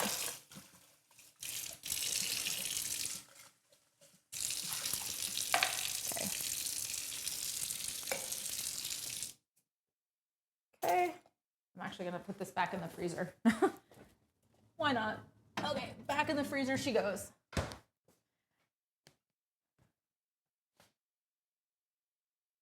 Want to make sure that I have all the things that I need to move forward.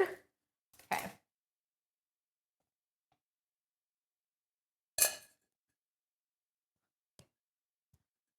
Okay.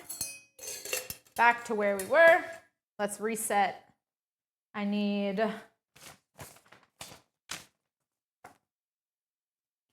this one's got quite a bit going on in it. We're going to need grapefruit juice, so I am also going to rinse this. Maybe, because we are going to end up needing more lemon juice for our bourbon barrel aged bee's knees, but right now we need some grapefruit juice, and this is the size juicer that we need.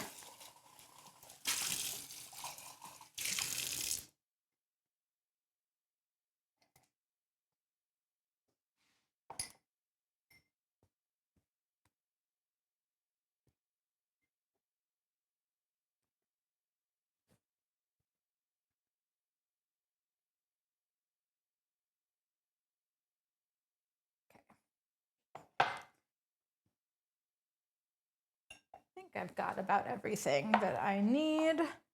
And I am going to actually pour this into this one this time. Okay, are we ready? Let's do this. So I need an ounce. I only need an ounce of grapefruit juice. So I'm just gonna cut this in half. I will probably eat the other half at a later date. If you're making multiple cocktails, obviously you need more grapefruit juice. Actually, before we do this, for those of you who wanted a garnish, let's do a quick talk about, because I'm gonna end up cutting this in half and it's gonna be harder for me to peel off of it. So let's talk real quick about this. Okay, so I have peelers, okay? This is a regular vegetable peeler. This is what's called a Y peeler. I wonder why it's called a Y peeler. Shaped like a Y. Okay, now this is what I used to use for a garnish. This is terrible. Terrible, terrible, terrible for a garnish. This peeler does not peel deep enough into the pith for you to have like a really sturdy piece of peel in your citrus. Okay, I'm specifically talking about, we're doing some citrus garnishes. I used to use this. It's good in a pinch, but a Y peeler is still not good enough. I'd like to introduce you, and I will do both of these. I would like to introduce you to the cheese peeler. So this is meant to peel pieces of cheese, right? So if you've ever seen that like cheese curl where they like pull across the top of the cheese, that's what this is meant for. But it actually is so good at peeling citrus. This became a really trendy thing to use last year with the bartenders that are content creators online, or just like in general, the cocktail persuasion content creators. And I was influenced, and I hope I influence you because it is just so much easier and it's so much better. If you are the person that like wants to express citrus over, say, if you're doing like aperitifs or digestifs and you want to have just a little bit of like a spritz of some kind of citrus over the top of it, old fashions, if you're into old fashions, or if you like to make garnishes, this is going to be way, way better. So before I cut this whole thing in half, we're gonna take this. So you're gonna just run it across, right? And now I have a nice thick piece to work with. You can make them longer if you really want to. That's just kind of where I'm going with, and I'm gonna show you this guy real quick. So I'm pressing really hard. I can see the oil coming, like shooting out of this. So not only am I disturbing the oil in the skin of this, look at the difference in the backside. I guess I've got this here. Look at the difference in the backside here. I have so much more structure to play with on a garnish with this guy than I do with this guy. Is this adequate? Yes. Is it going to be, this is not going to stay as long. It's not going to be as good. And it's definitely not going to give you the same kind of situation here as like if I were going to express this versus like trying to express like with this guy, right? So like this is great if you're making like an oleo saccharum where you don't want pith. But if you're looking for a garnish or you're looking to express and you want to have structure and you want to have pith behind, because this is not going to flavor what you are making, you're only using the oils and then kind of tossing it in as a garnish, and this is not like actually being used for flavor, this is your better option. So we've got Y peeler for oleo and for like things that you're trying to flavor where you don't want pith, and then when you do want structure, you do want pith, use the cheese peeler.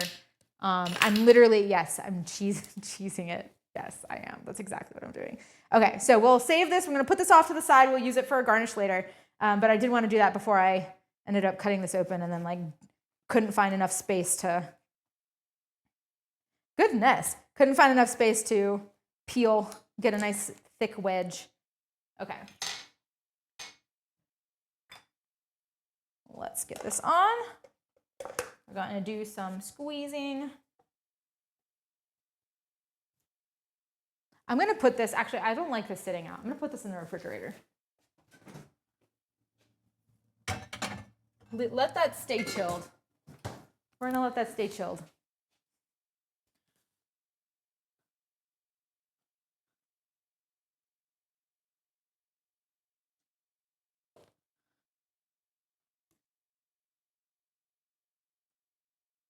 Okay, this is obviously more than I need, but that's okay, because I will probably be making more of this one. Is this my favorite? I don't know. I can't claim a favorite. I think the bourbon barrel Aged Bee's Knees squeaks it out on this one. That's probably my one of my favorite cocktails. But this one's really high up, and I'll probably want to have like multiples of this one. Okay, so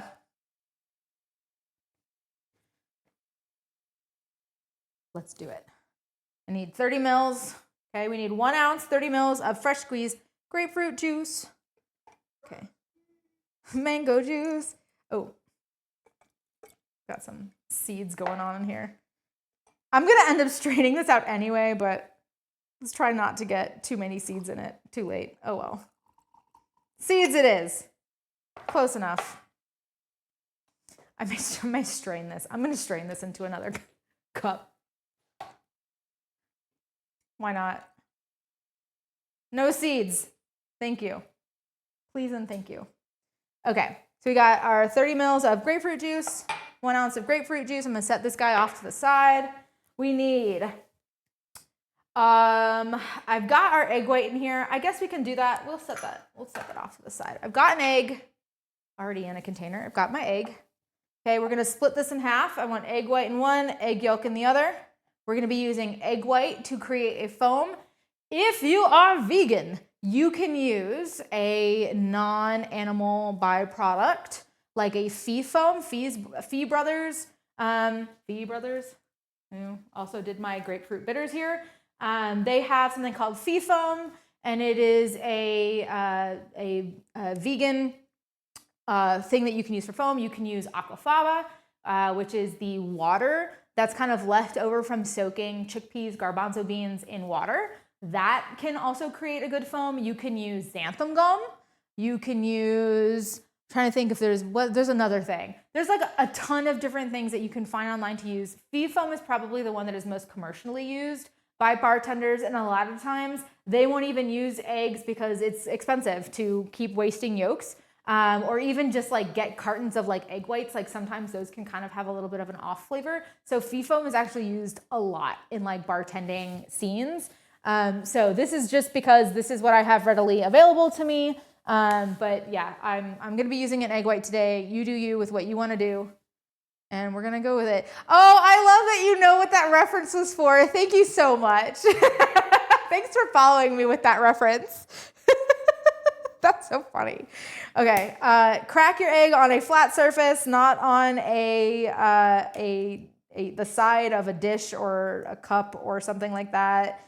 Egg shards can end up inside your bowl or like kind of pushed up in between the shells. If you crack them on the side of a sharp surface, it kind of pushes everything up in there. A flat surface is the best way to crack an egg.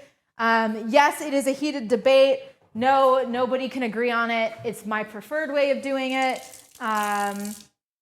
It is what it is.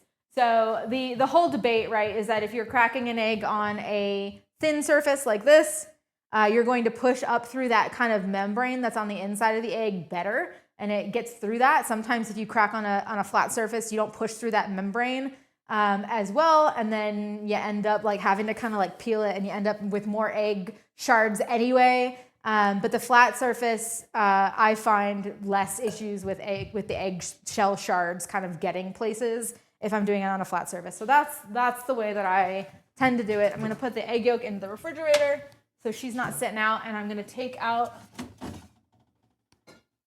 my syrup here, which has nicely chilled. So you can see, maybe you can see how that's kind of thickened quite a bit.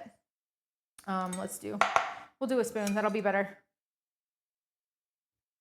So you can see how we have a syrup, and that tastes like sweetened champagne, and it's really nice. Okay, cool. So I've got my chilled champagne syrup here. I have, if you're here at a later date, I have somebody in my chat making joke after joke after joke, and they're all puns, and puns are my favorite kind of joke. And I'm having a problem keeping a straight face after reading them. Okay, I'm gonna give this, I'm gonna put this in a bigger bowl than this. I cut them into bowls. All right, I opened the egg up into 2 little containers just to kind of like separate them all, but I need to be able to whisk this. So I have a whole egg white here. You do not need an entire egg white for a single cocktail. Like, let me just start there. 2 to 3 cocktails can be made with an egg white. You really only need about 15 grams of egg white for like a really nice foamy cocktail. The shaking that you're doing is really important in the size of the bubbles that you're going to be getting, and then the amount of foam and how long it's going to stay. I would argue that the shaking and agitation is equally as important as like how much egg you put into your cocktail to get that layer of foam, but you really don't need that much. But you do have the problem, right? Is that you can kind of see. Let me see if I can. We'll rinse this off. I'll try to do it with the spoon so I can show you guys. The problem though is that you end up when you, if I can even do that, when you got your egg white, it's like the albumin, right? Is your egg white. It's not happening. I can't show you. But it's like kind of like a big piece of egg white and then a little bit of like stuff that just kind of hangs out around the like excess. So if you've ever made like a poached egg, okay, for those of you who've made poached eggs or eaten poached eggs, and it's like a beautiful little envelope of like boiled egg that was like boiled in water, right? So there's the egg white that's like really intact and like all in one big piece. That is the main part of the egg white. And then you have like all the other stuff that's kind of like runny and a little bit watery, and it kind of is like on the outside. So when you're making a poached egg, you kind of like want to get rid of that and then keep that really thick piece of white of the albumin with your yolk intact on the inside. And that is how you get like a really pretty poached egg without all of those like little extra strains and strands of like egg white kind of coming off of it. Is you kind of get rid of that. You strain that off and then use just that one piece. But I have both of those in this bowl, right? And I want to use not an entire egg white. So what I'm going to do is I am going to give this a really good whisk until I've broken apart that big chunk of egg white. I hate that's such a that's a terrible word. But that big piece of egg white, and I've mixed it really well with the kind of watery portion of the egg white together, so that I'm not wasting any of the egg white, and I can spread it further because I've broken it up, and I can split it up by weight. Just egging me on. He is. Love the puns, man. I love puns. Oh, it looks like we've hit an ad break, so I apologize to anybody who's in the Twitch stream. If you're in YouTube, you don't have to worry about this. But if you're in the Twitch stream and you are not subbed to this channel, I apologize for your ad. When you come back, I will apologize again because you can't hear me.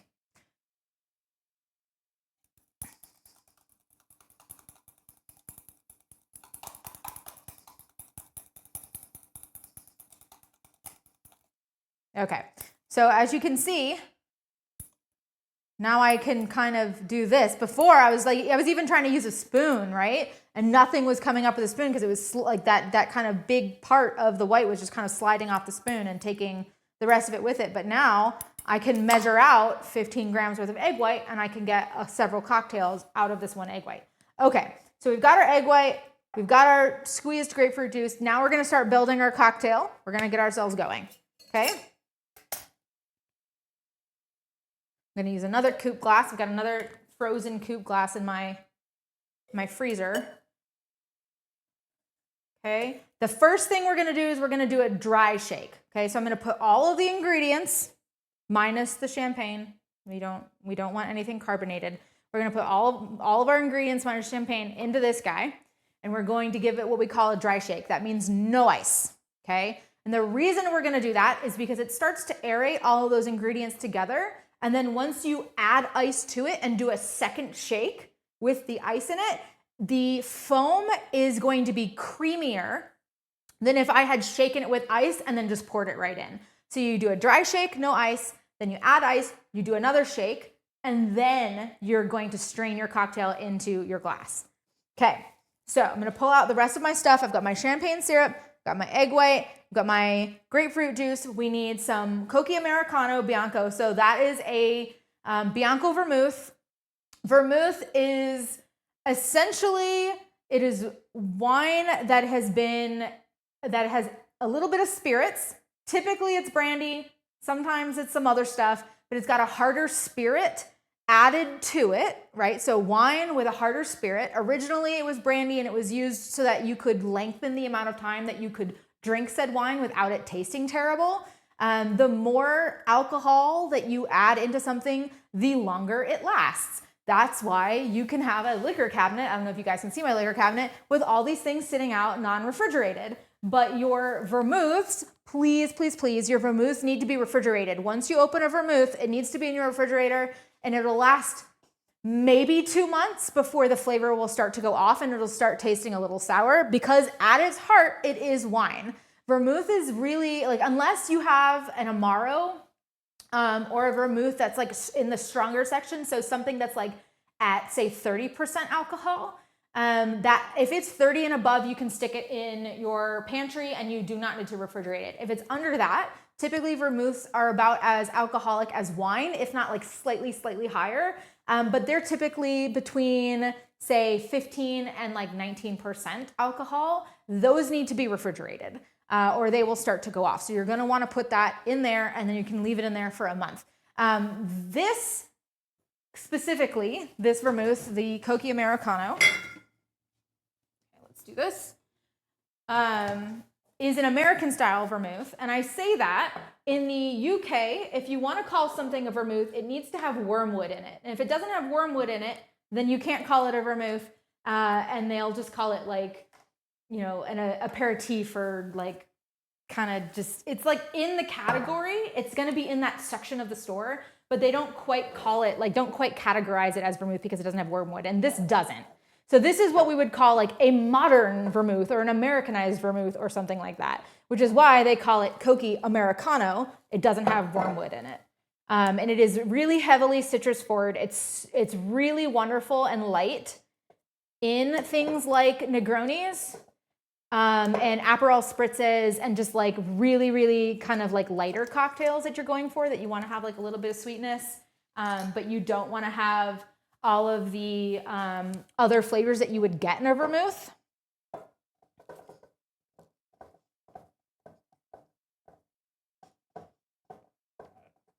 Oh no, you're anti-bitter drinks? Yeah, this would not be the drink for you, because I'm definitely using Campari. And I love bitter drinks, which is kind of funny because I hate coffee unless it's like really sweetened and weighed down by a ton of milk. But I actually really like bitter drinks. I like Suze. I think Suze is really good, and that's probably one of the bitterest Amaros and like bittering agents and things like that you can add into a cocktail. Okay. So we've got I think I've got all of my stuff here. We've got the gin, we've got our quote unquote vermouth, we've got our Campari, we've got our juice, we've got our champagne, we've got everything. There's quite a bit of ingredients to this one, but I swear it's delicious. Okay, so let's start building. I've already got this guy poured out. We've got 1 ounce, 30 mils of our grapefruit juice. I'm going to need, let's see.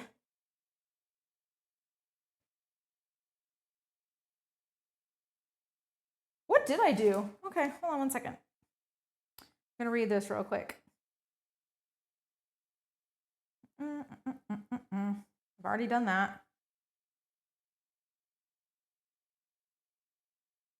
Okay, we're gonna add everything. It says add everything. We're adding everything. Okay, so I've got 1/2 ounce of my champagne syrup. Okay, so we're gonna go from 1 ounce or 30 mils to 1.5 or 45 mils.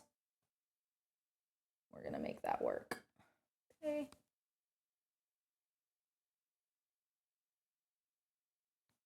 Okay. There we go. We've got another 1/2 ounce or 15 mils to add. So I'm going up to 2 ounces or 60 mils if you're building in a measuring glass like I am, of our Cocchi Americano, of our vermouth.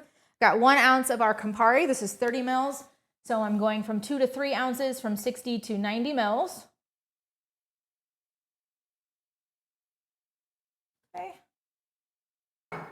Adding in my gin. Just going little by little up down the list, right? We got another 1 ounce I did actually specify Leopold's for this cocktail. It's really good in this, but again, any citrus forward, you'll be fine. So this is another single ounce. So I'm going from 3 to 4 ounces, going from 90 to 120 mils.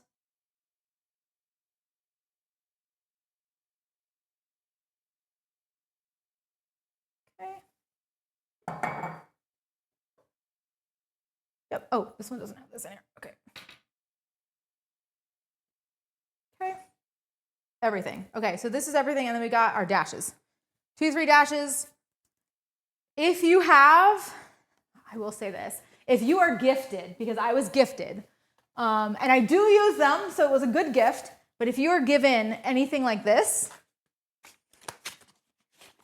and it's got these little guys, right?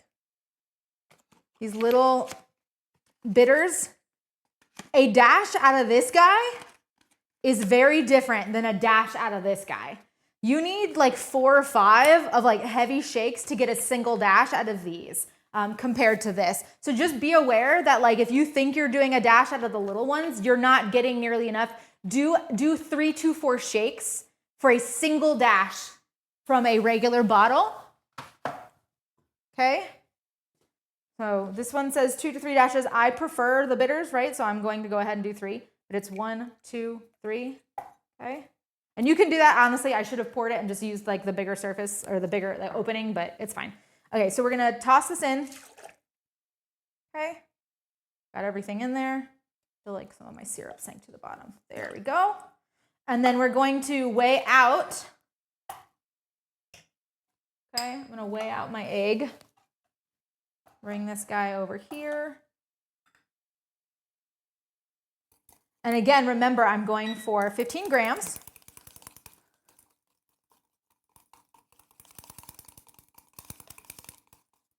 Okay.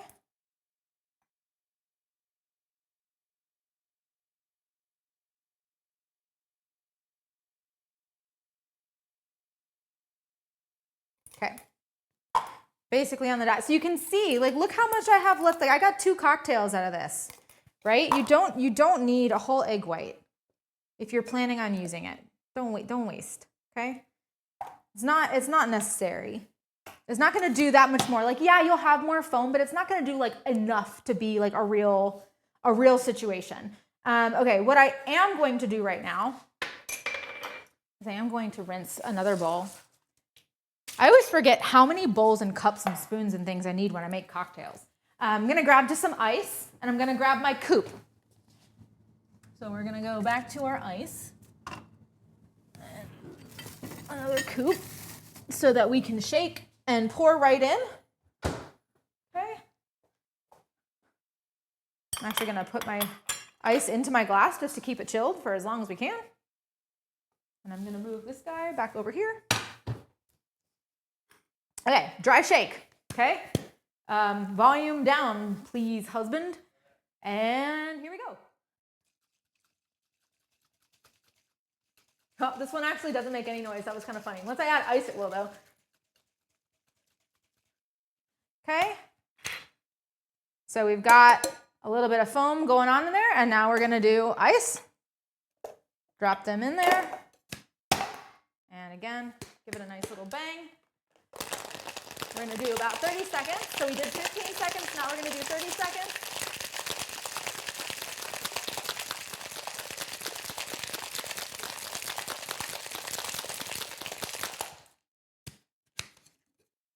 Okay. And now we are going to do our double strain situation right into our coupe.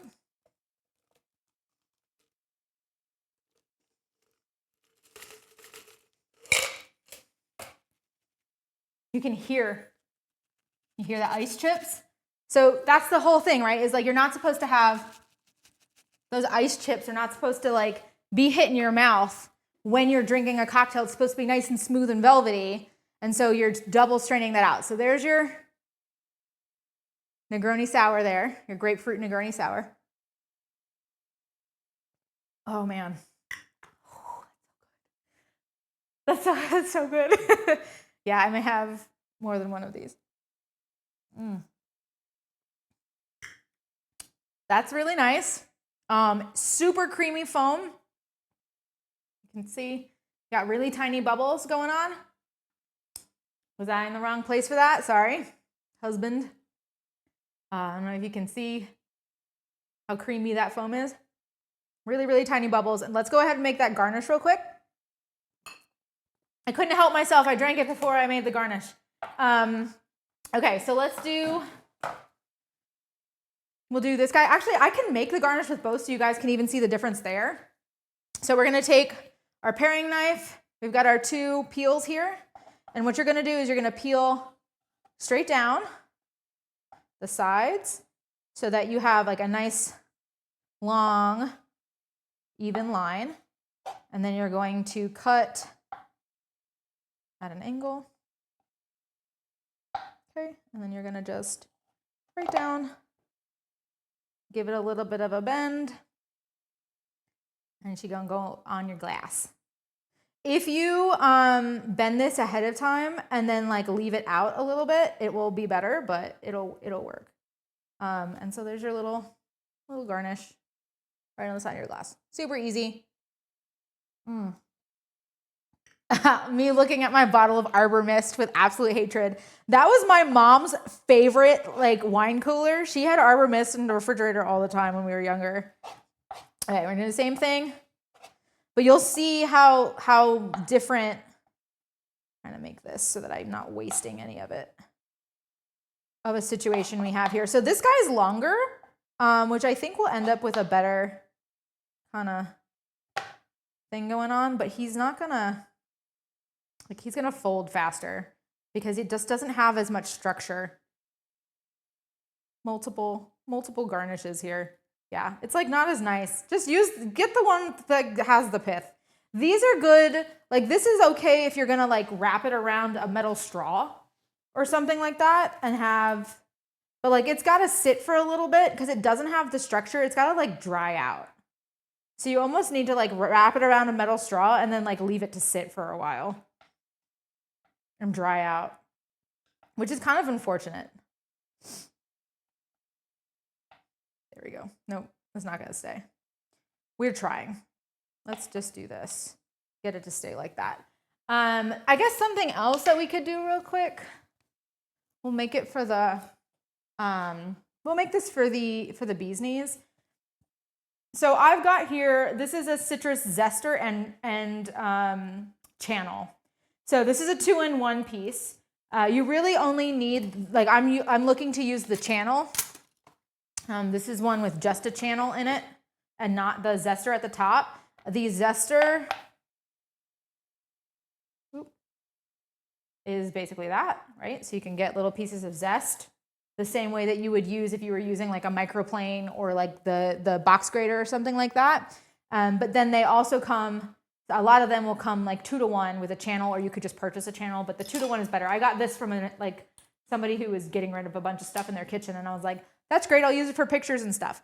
But here's my channel. I unfortunately am left-handed, so this becomes really weird to do because usually you're supposed to pull it towards yourself. So I don't use channels very often, but I'm gonna try to make this work today.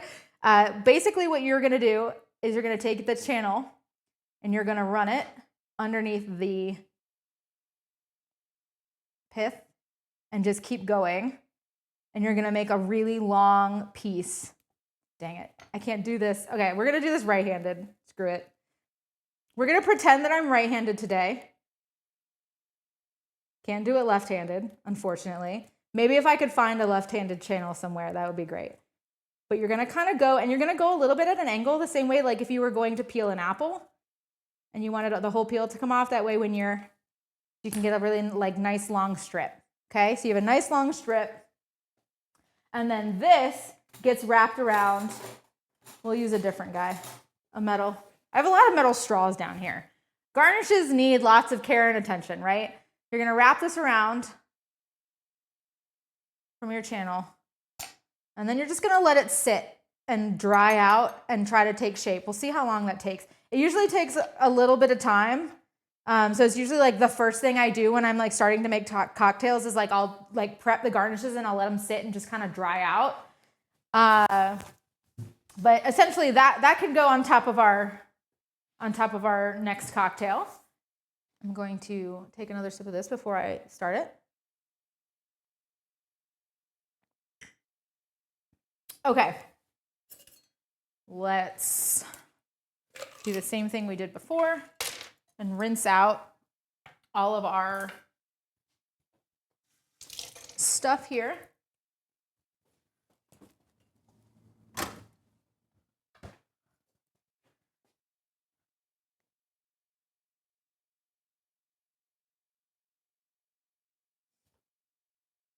Okay.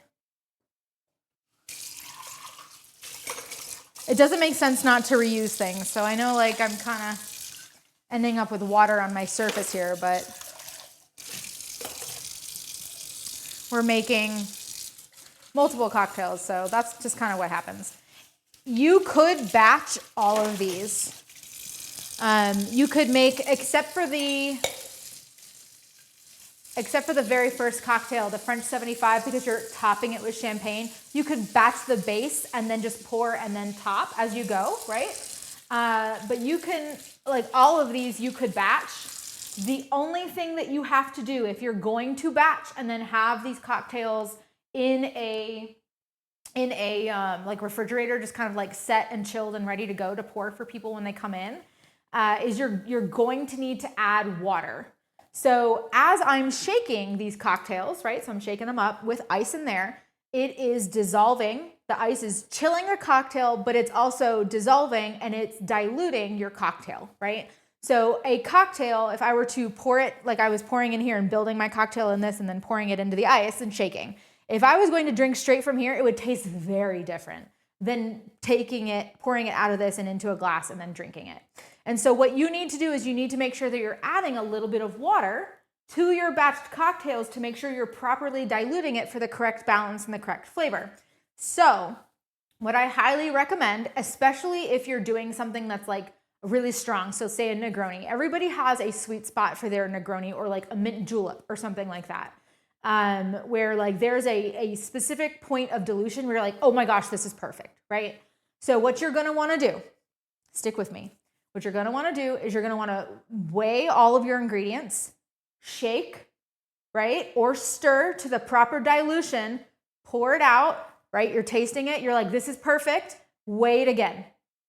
So weigh it, taste it. If it's at a good point, the difference between the original weight and the second weight is how much water was added to your cocktail to get it to the dilution that you like. Typically, that's around 15 milliliters of 15 milliliters or a tablespoon of water per cocktail. That's usually like about the amount of dilution that you're getting if you're using like big pieces of ice when you're shaking. And so I would kind of you can err on that and just kind of like use that as like a catch-all. But if you want to have like what is your specific dilution that you like to have, that is how you can find it, is you weigh your cocktail, you shake, you strain you strain it back into the thing, kind of like weigh it and find out what the difference is and like go from there. But that is like highly, highly recommended. Ooh, there we go.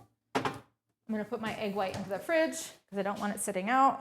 But that is like how you can figure it out. But you basically batch it, and for every cocktail you make, add about 15 milliliters to maximum 20 milliliters of water per cocktail that you've batched. And then you don't need to shake with ice. You don't need to do anything. You just need to pour it into a chilled glass and call it a day. Do I ever use saline in my cocktails? Yes. Honestly, use saline in all your cocktails. Anything that's shaken, like, or sometimes stirred, but mostly shaken, go ahead and add some saline to it. You can even just add, like I was adding salt to some of my syrups to kind of take the place of that. It just boosts the flavor a little bit, right? So it brightens the flavor, it boosts the flavors. All around cocktails with like some kind of like 2% saline solution in them are just gonna end up tasting better than the other ones. That's correct. But yeah. Okay, we're gonna make our last cocktail, which is our bourbon barrel aged bee's knees. When I say bourbon barrel aged, I do not mean bourbon, I mean bourbon barrel aged gin. My favorite one, I have a couple in the house, but my favorite one is by a company called Big Gin. I believe they got bought out by, I want to say that the company's name is Hood River.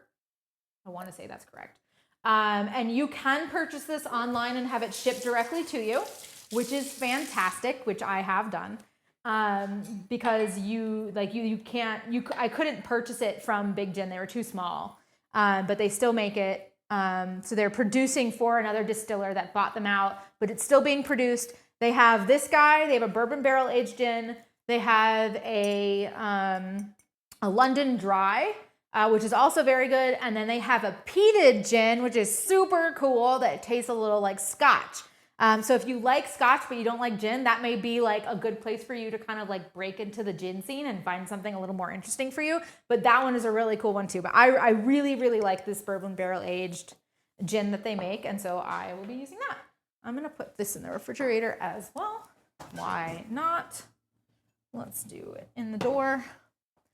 Move all my stuff back.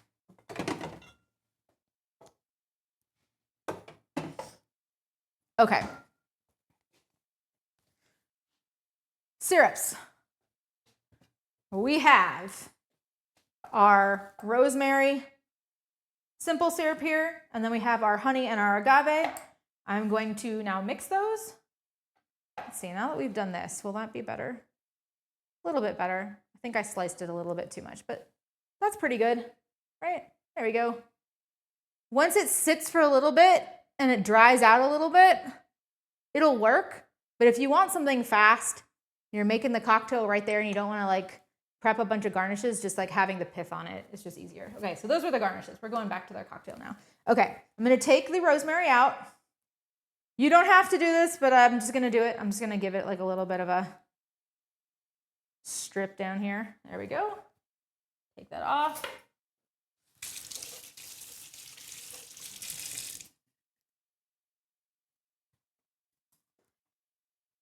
And now what I'm going to do is I'm going to add this right into my simple syrup.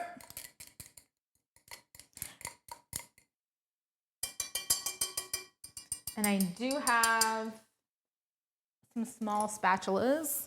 I know I had one at some point that was there for the cranberry, but I'll use this guy instead. Oh, there he is. I like that one better just because it's got a flat, I'll use this one. I rinsed off enough. It's got a flat edge on one side, so when I go into a cup like this, I can get into the corners. It just ends up being easier.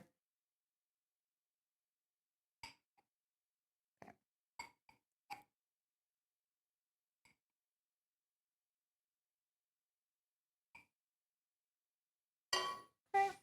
I'm gonna mix this up just a little bit. They're all different viscosities.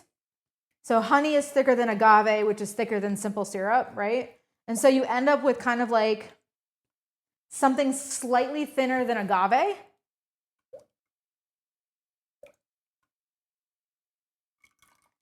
Right? But thicker than a basic simple syrup. This is basically the texture and the viscosity of like a rich simple syrup, of a two part sugar, 1 part water simple syrup, but it's got so much, the flavor is just so much better. Okay, so for this guy, I've now got my rosemary triple simple syrup, which I have not tasted yet and I really want to. Fantastic. I've got my rosemary triple simple syrup here. I need to squeeze out the second half of my lemon, okay, because I'm going to need some lemon juice. And then I have my gin. This one is I say it's a 3-ingredient cocktail, but you had to make the syrup. So it's a 7-ingredient cocktail, I guess. Once you have the syrup though, like this syrup is super good on ice cream. It's really good in coffee. So like if you make a latte, it's almost like a warming rosemary kind of latte. And like that can be super, super nice. This is not doing it. This is too small of a juicer for a lemon, for this lemon.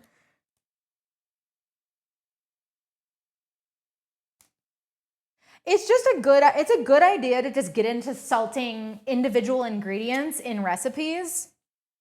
If you properly salt whatever part, like not even just for cocktails, for anything, for desserts, for like if you're just cooking, like sauteing or roasting or whatever you're doing, right? If you properly salt the individual parts of every meal, when they come together, it's just gonna be better. It's just gonna be better. Salting at the very end is not gonna build flavor the way that salting each individual thing is going to do for you.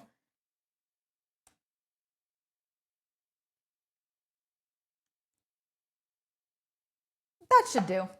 That'll make it. Okay. I need 2 ounces of this guy.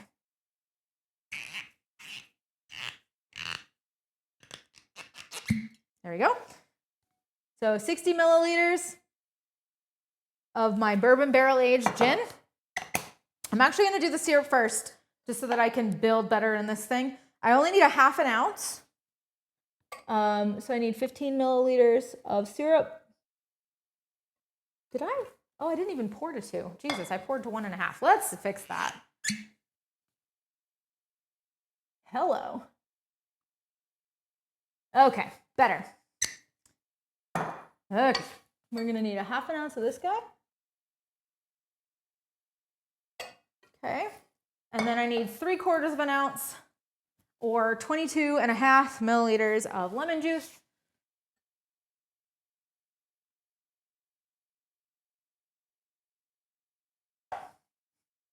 This is my cocktail.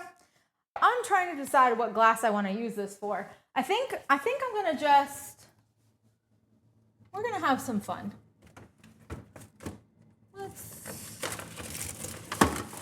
I have a Nick and Nora glass, but I also have like a tiny rocks glass. This is such a small cocktail. It's such a small cocktail because it's really just the juice, the sweetener, and the liquor, right? And so like you can have like some fun small like rocks glasses and things like that. You don't need, or even like a Nick and Nora, you don't need like a coupe or like a really big glass. Like you don't even need,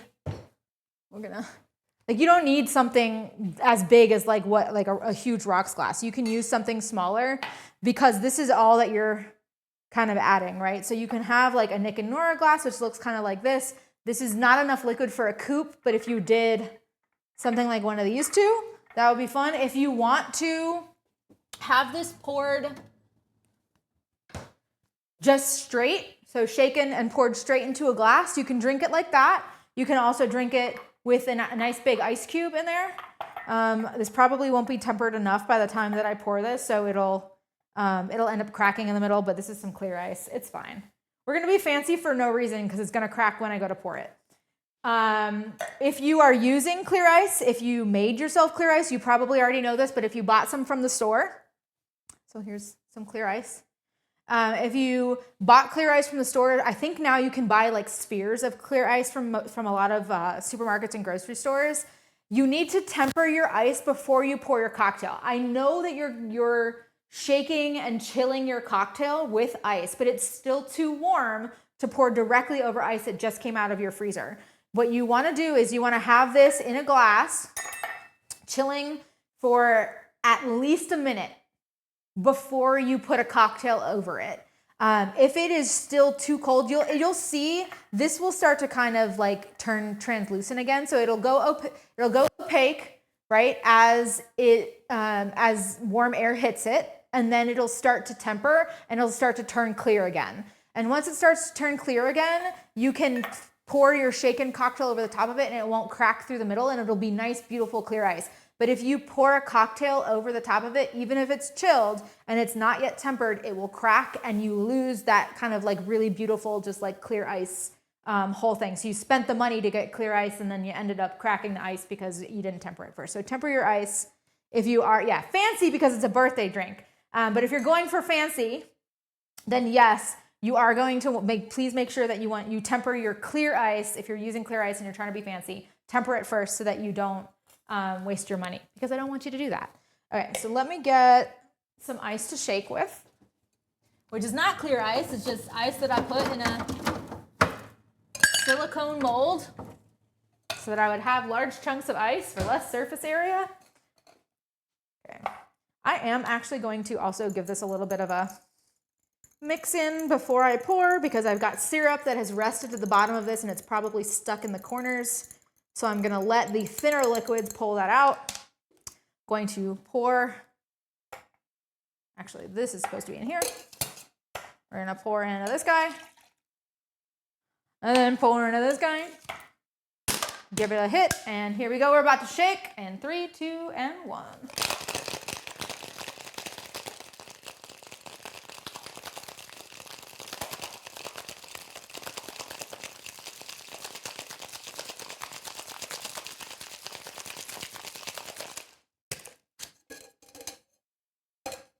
Okay. Grab our little guy here, and we're going to do this.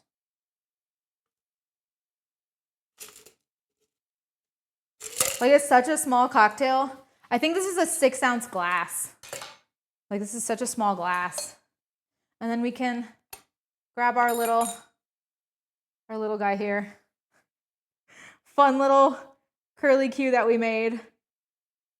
Put him over the top. Now, I will say, if you do a curly Q of any kind, even if it's like a thicker one, right? The second it touches water, all of the dehydration that you've done to create the curl will undo. So just know that, like, it looks really pretty for like a little bit, and then the second it touches the water is gonna be gone.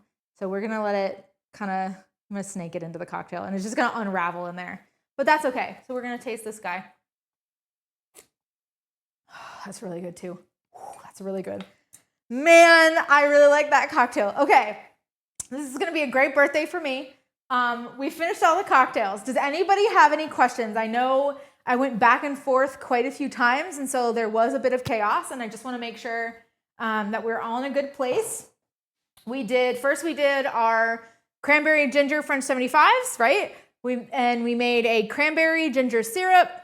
We did our whole cocktail situation with that, where you make your base cocktail, pour it into a chilled coupe, and then put a little bit of sparkling wine or champagne on top of that, right? Make it really festive.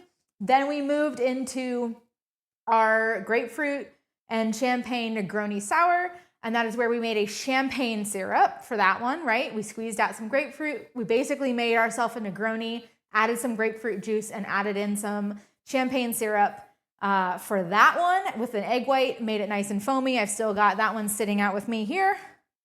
Okay, and then our last one here was our bourbon barrel aged bee's knees, which has a rosemary triple simple syrup that has honey and agave and a space rosemary simple syrup in it. Super good. All of them honestly feel just so holiday forward for me. Very like, especially this guy, like with the honey and the rosemary, super cozy. I feel like this is probably this, and then because you're already making cranberry syrup, the cranberry ginger French 75, those two are probably like exceptional for like a Thanksgiving. If you're in the United States and you still have Thanksgiving coming up, that's probably a great thing.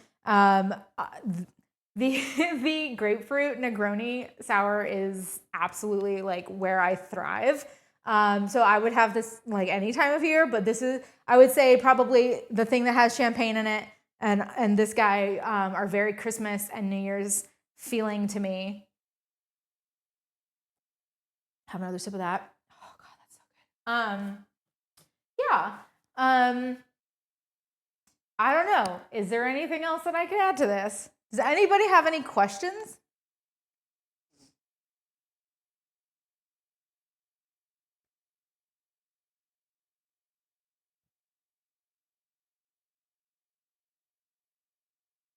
Ooh, okay. So, okay.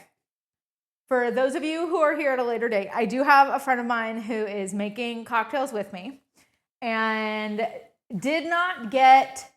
got gin, but got like what is considered the precursor to gin, which is called Genever. And that's where they essentially, I think, what was it? We were talking about this in Discord where they were making Genever, and then the people couldn't get their like hands on it, and we're like, well, we'll just make our own. But it didn't taste the same, and they didn't have all of the same ingredients. though they did use juniper to flavor it in the same way that now we have gin flavored juniper. And because they couldn't make the exact same thing, they couldn't call it Genever, and they called it gin. And so that's kind of where the origin of gin, like originally was Genever, then it was gin, called gin, and that's kind of where we have that today. But they're saying that aged Genever and like barrel aged bee's knees is awesome. So apparently, if you can find some aged Genever, that works just as well as some barrel aged gin. I made the cranberry and ginger, and even if it's made wrong, it's right. I agree. Wholeheartedly agree with that.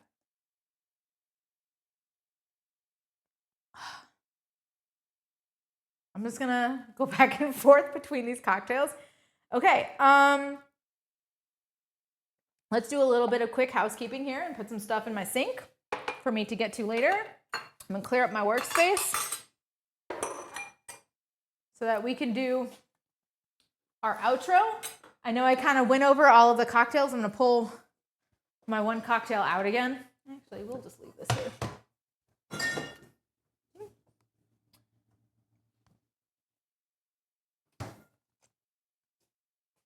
Okay, so half drunken something cocktails all out on display. I feel terrible about how messy this looks right now. I'll end up washing all this.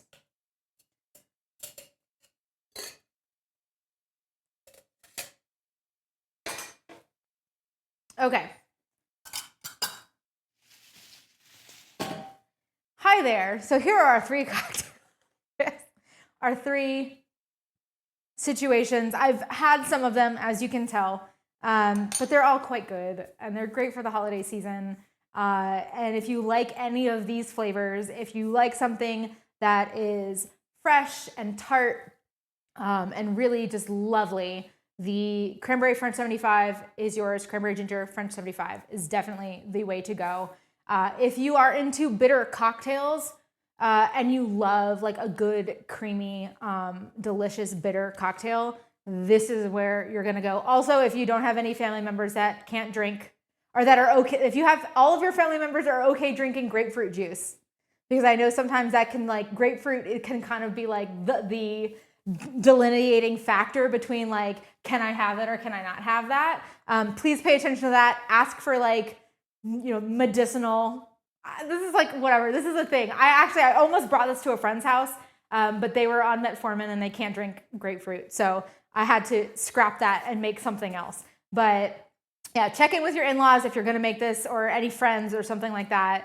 Check in to see if they can have grapefruit before you decide that you're going to give this to somebody. But it is an exceptional cocktail, and if you like bitter things and you like Negronis, this is absolutely great for your next holiday situation. And then honestly, also very cozy with our barrel-aged bee's knees. Honey, rosemary, gin, it's delicious. Any one of these would be great on your holiday table. I hope that you enjoyed this and that you're able to batch the syrups that you needed and any other stuff, and you've come away with enough knowledge to make these at home for yourself. I will see you guys next month. I believe the next one is going to be the brown butter snickerdoodles. Yeah, we're going to be doing some snickerdoodle cookies. I figure it's December, Christmas cookies are the thing, so we'll be doing some cookies, and I will see you guys then. It'll be December 7th at 12:30 p.m. Eastern Standard Time in the US. So go off of that. I want to say that it's -4 UTC, but I'm not sure if that's the exact time. It may be either -4 or -5. Whenever daylight savings comes through, it's like always a couple of weeks off, and I'm never sure like what like standard times or where. But it is 12:30 p.m. Eastern Time, and so you can go off of that for whatever time zone you might be in. And I will see you then. Thank you for joining me in the Little Spoon Kitchen. Thank you for celebrating my birthday with me with these wonderful cocktails. If you enjoyed what you saw here today, I do have a Patreon. If you want to support, it's essentially so that I can create community and so that I can not have ads on my website. I'm trying really, really hard not to have ads on my website. And the monetary income that I get from my Patreon members kind of helps support me, like kind of offsetting, right, whatever income I could be getting off of my ads. And so it's a great way to support. If you want to just support and that's basically it, that's as far as you need to go. But if you really want to be a part of my community, I would love to have you. If you do become a paid member of my Patreon, it gives you access to a private Discord server. We talk about food, we post pictures of restaurants we go to, give recommendations, post pictures when we fail at something and like talk about what went wrong and like all of the other stuff that we're doing kind of day in, day out. And I have like a behind the scenes where like I'll ask questions. Actually, everybody in Discord helped me figure out what I was gonna do for the cook along next month. So there are polls every now and then that come in that's like, help, what should I do? So if you wanna be a part of the community and come hang out with us, it's a really good group of people. Patreon is the way to do that. Like I said, it gives you access to Discord. Otherwise, like, subscribe on any of my channels. I am on Instagram at _little_spoon. Unfortunately, I was not there soon enough to have no spaces or other characters, so the underscores are necessary. But you can find me there. My website is alittlespoon.com. Like I mentioned, I've got my Patreon, and I think that's about it. But if you do happen to make any of these recipes or other recipes on my website, please, please, please. I'm not usually this person. It's really hard for me to advocate and like ask for things for people for me. But I will do it now. Is if you do make a recipe and you like it, give it some stars. Maybe make a comment on the website. It's really good for SEO. It boosts my recipes when people are searching in Google for like what to make that day, kind of a thing. So it's really helpful. So it's something that you can do that's like a non-monetary thing, but it's still really helpful for me as a blogger and as a food content creator. So thanks very much for joining me. I know that was a lot and kind of rambly, but I will see you next time. Bye, everybody.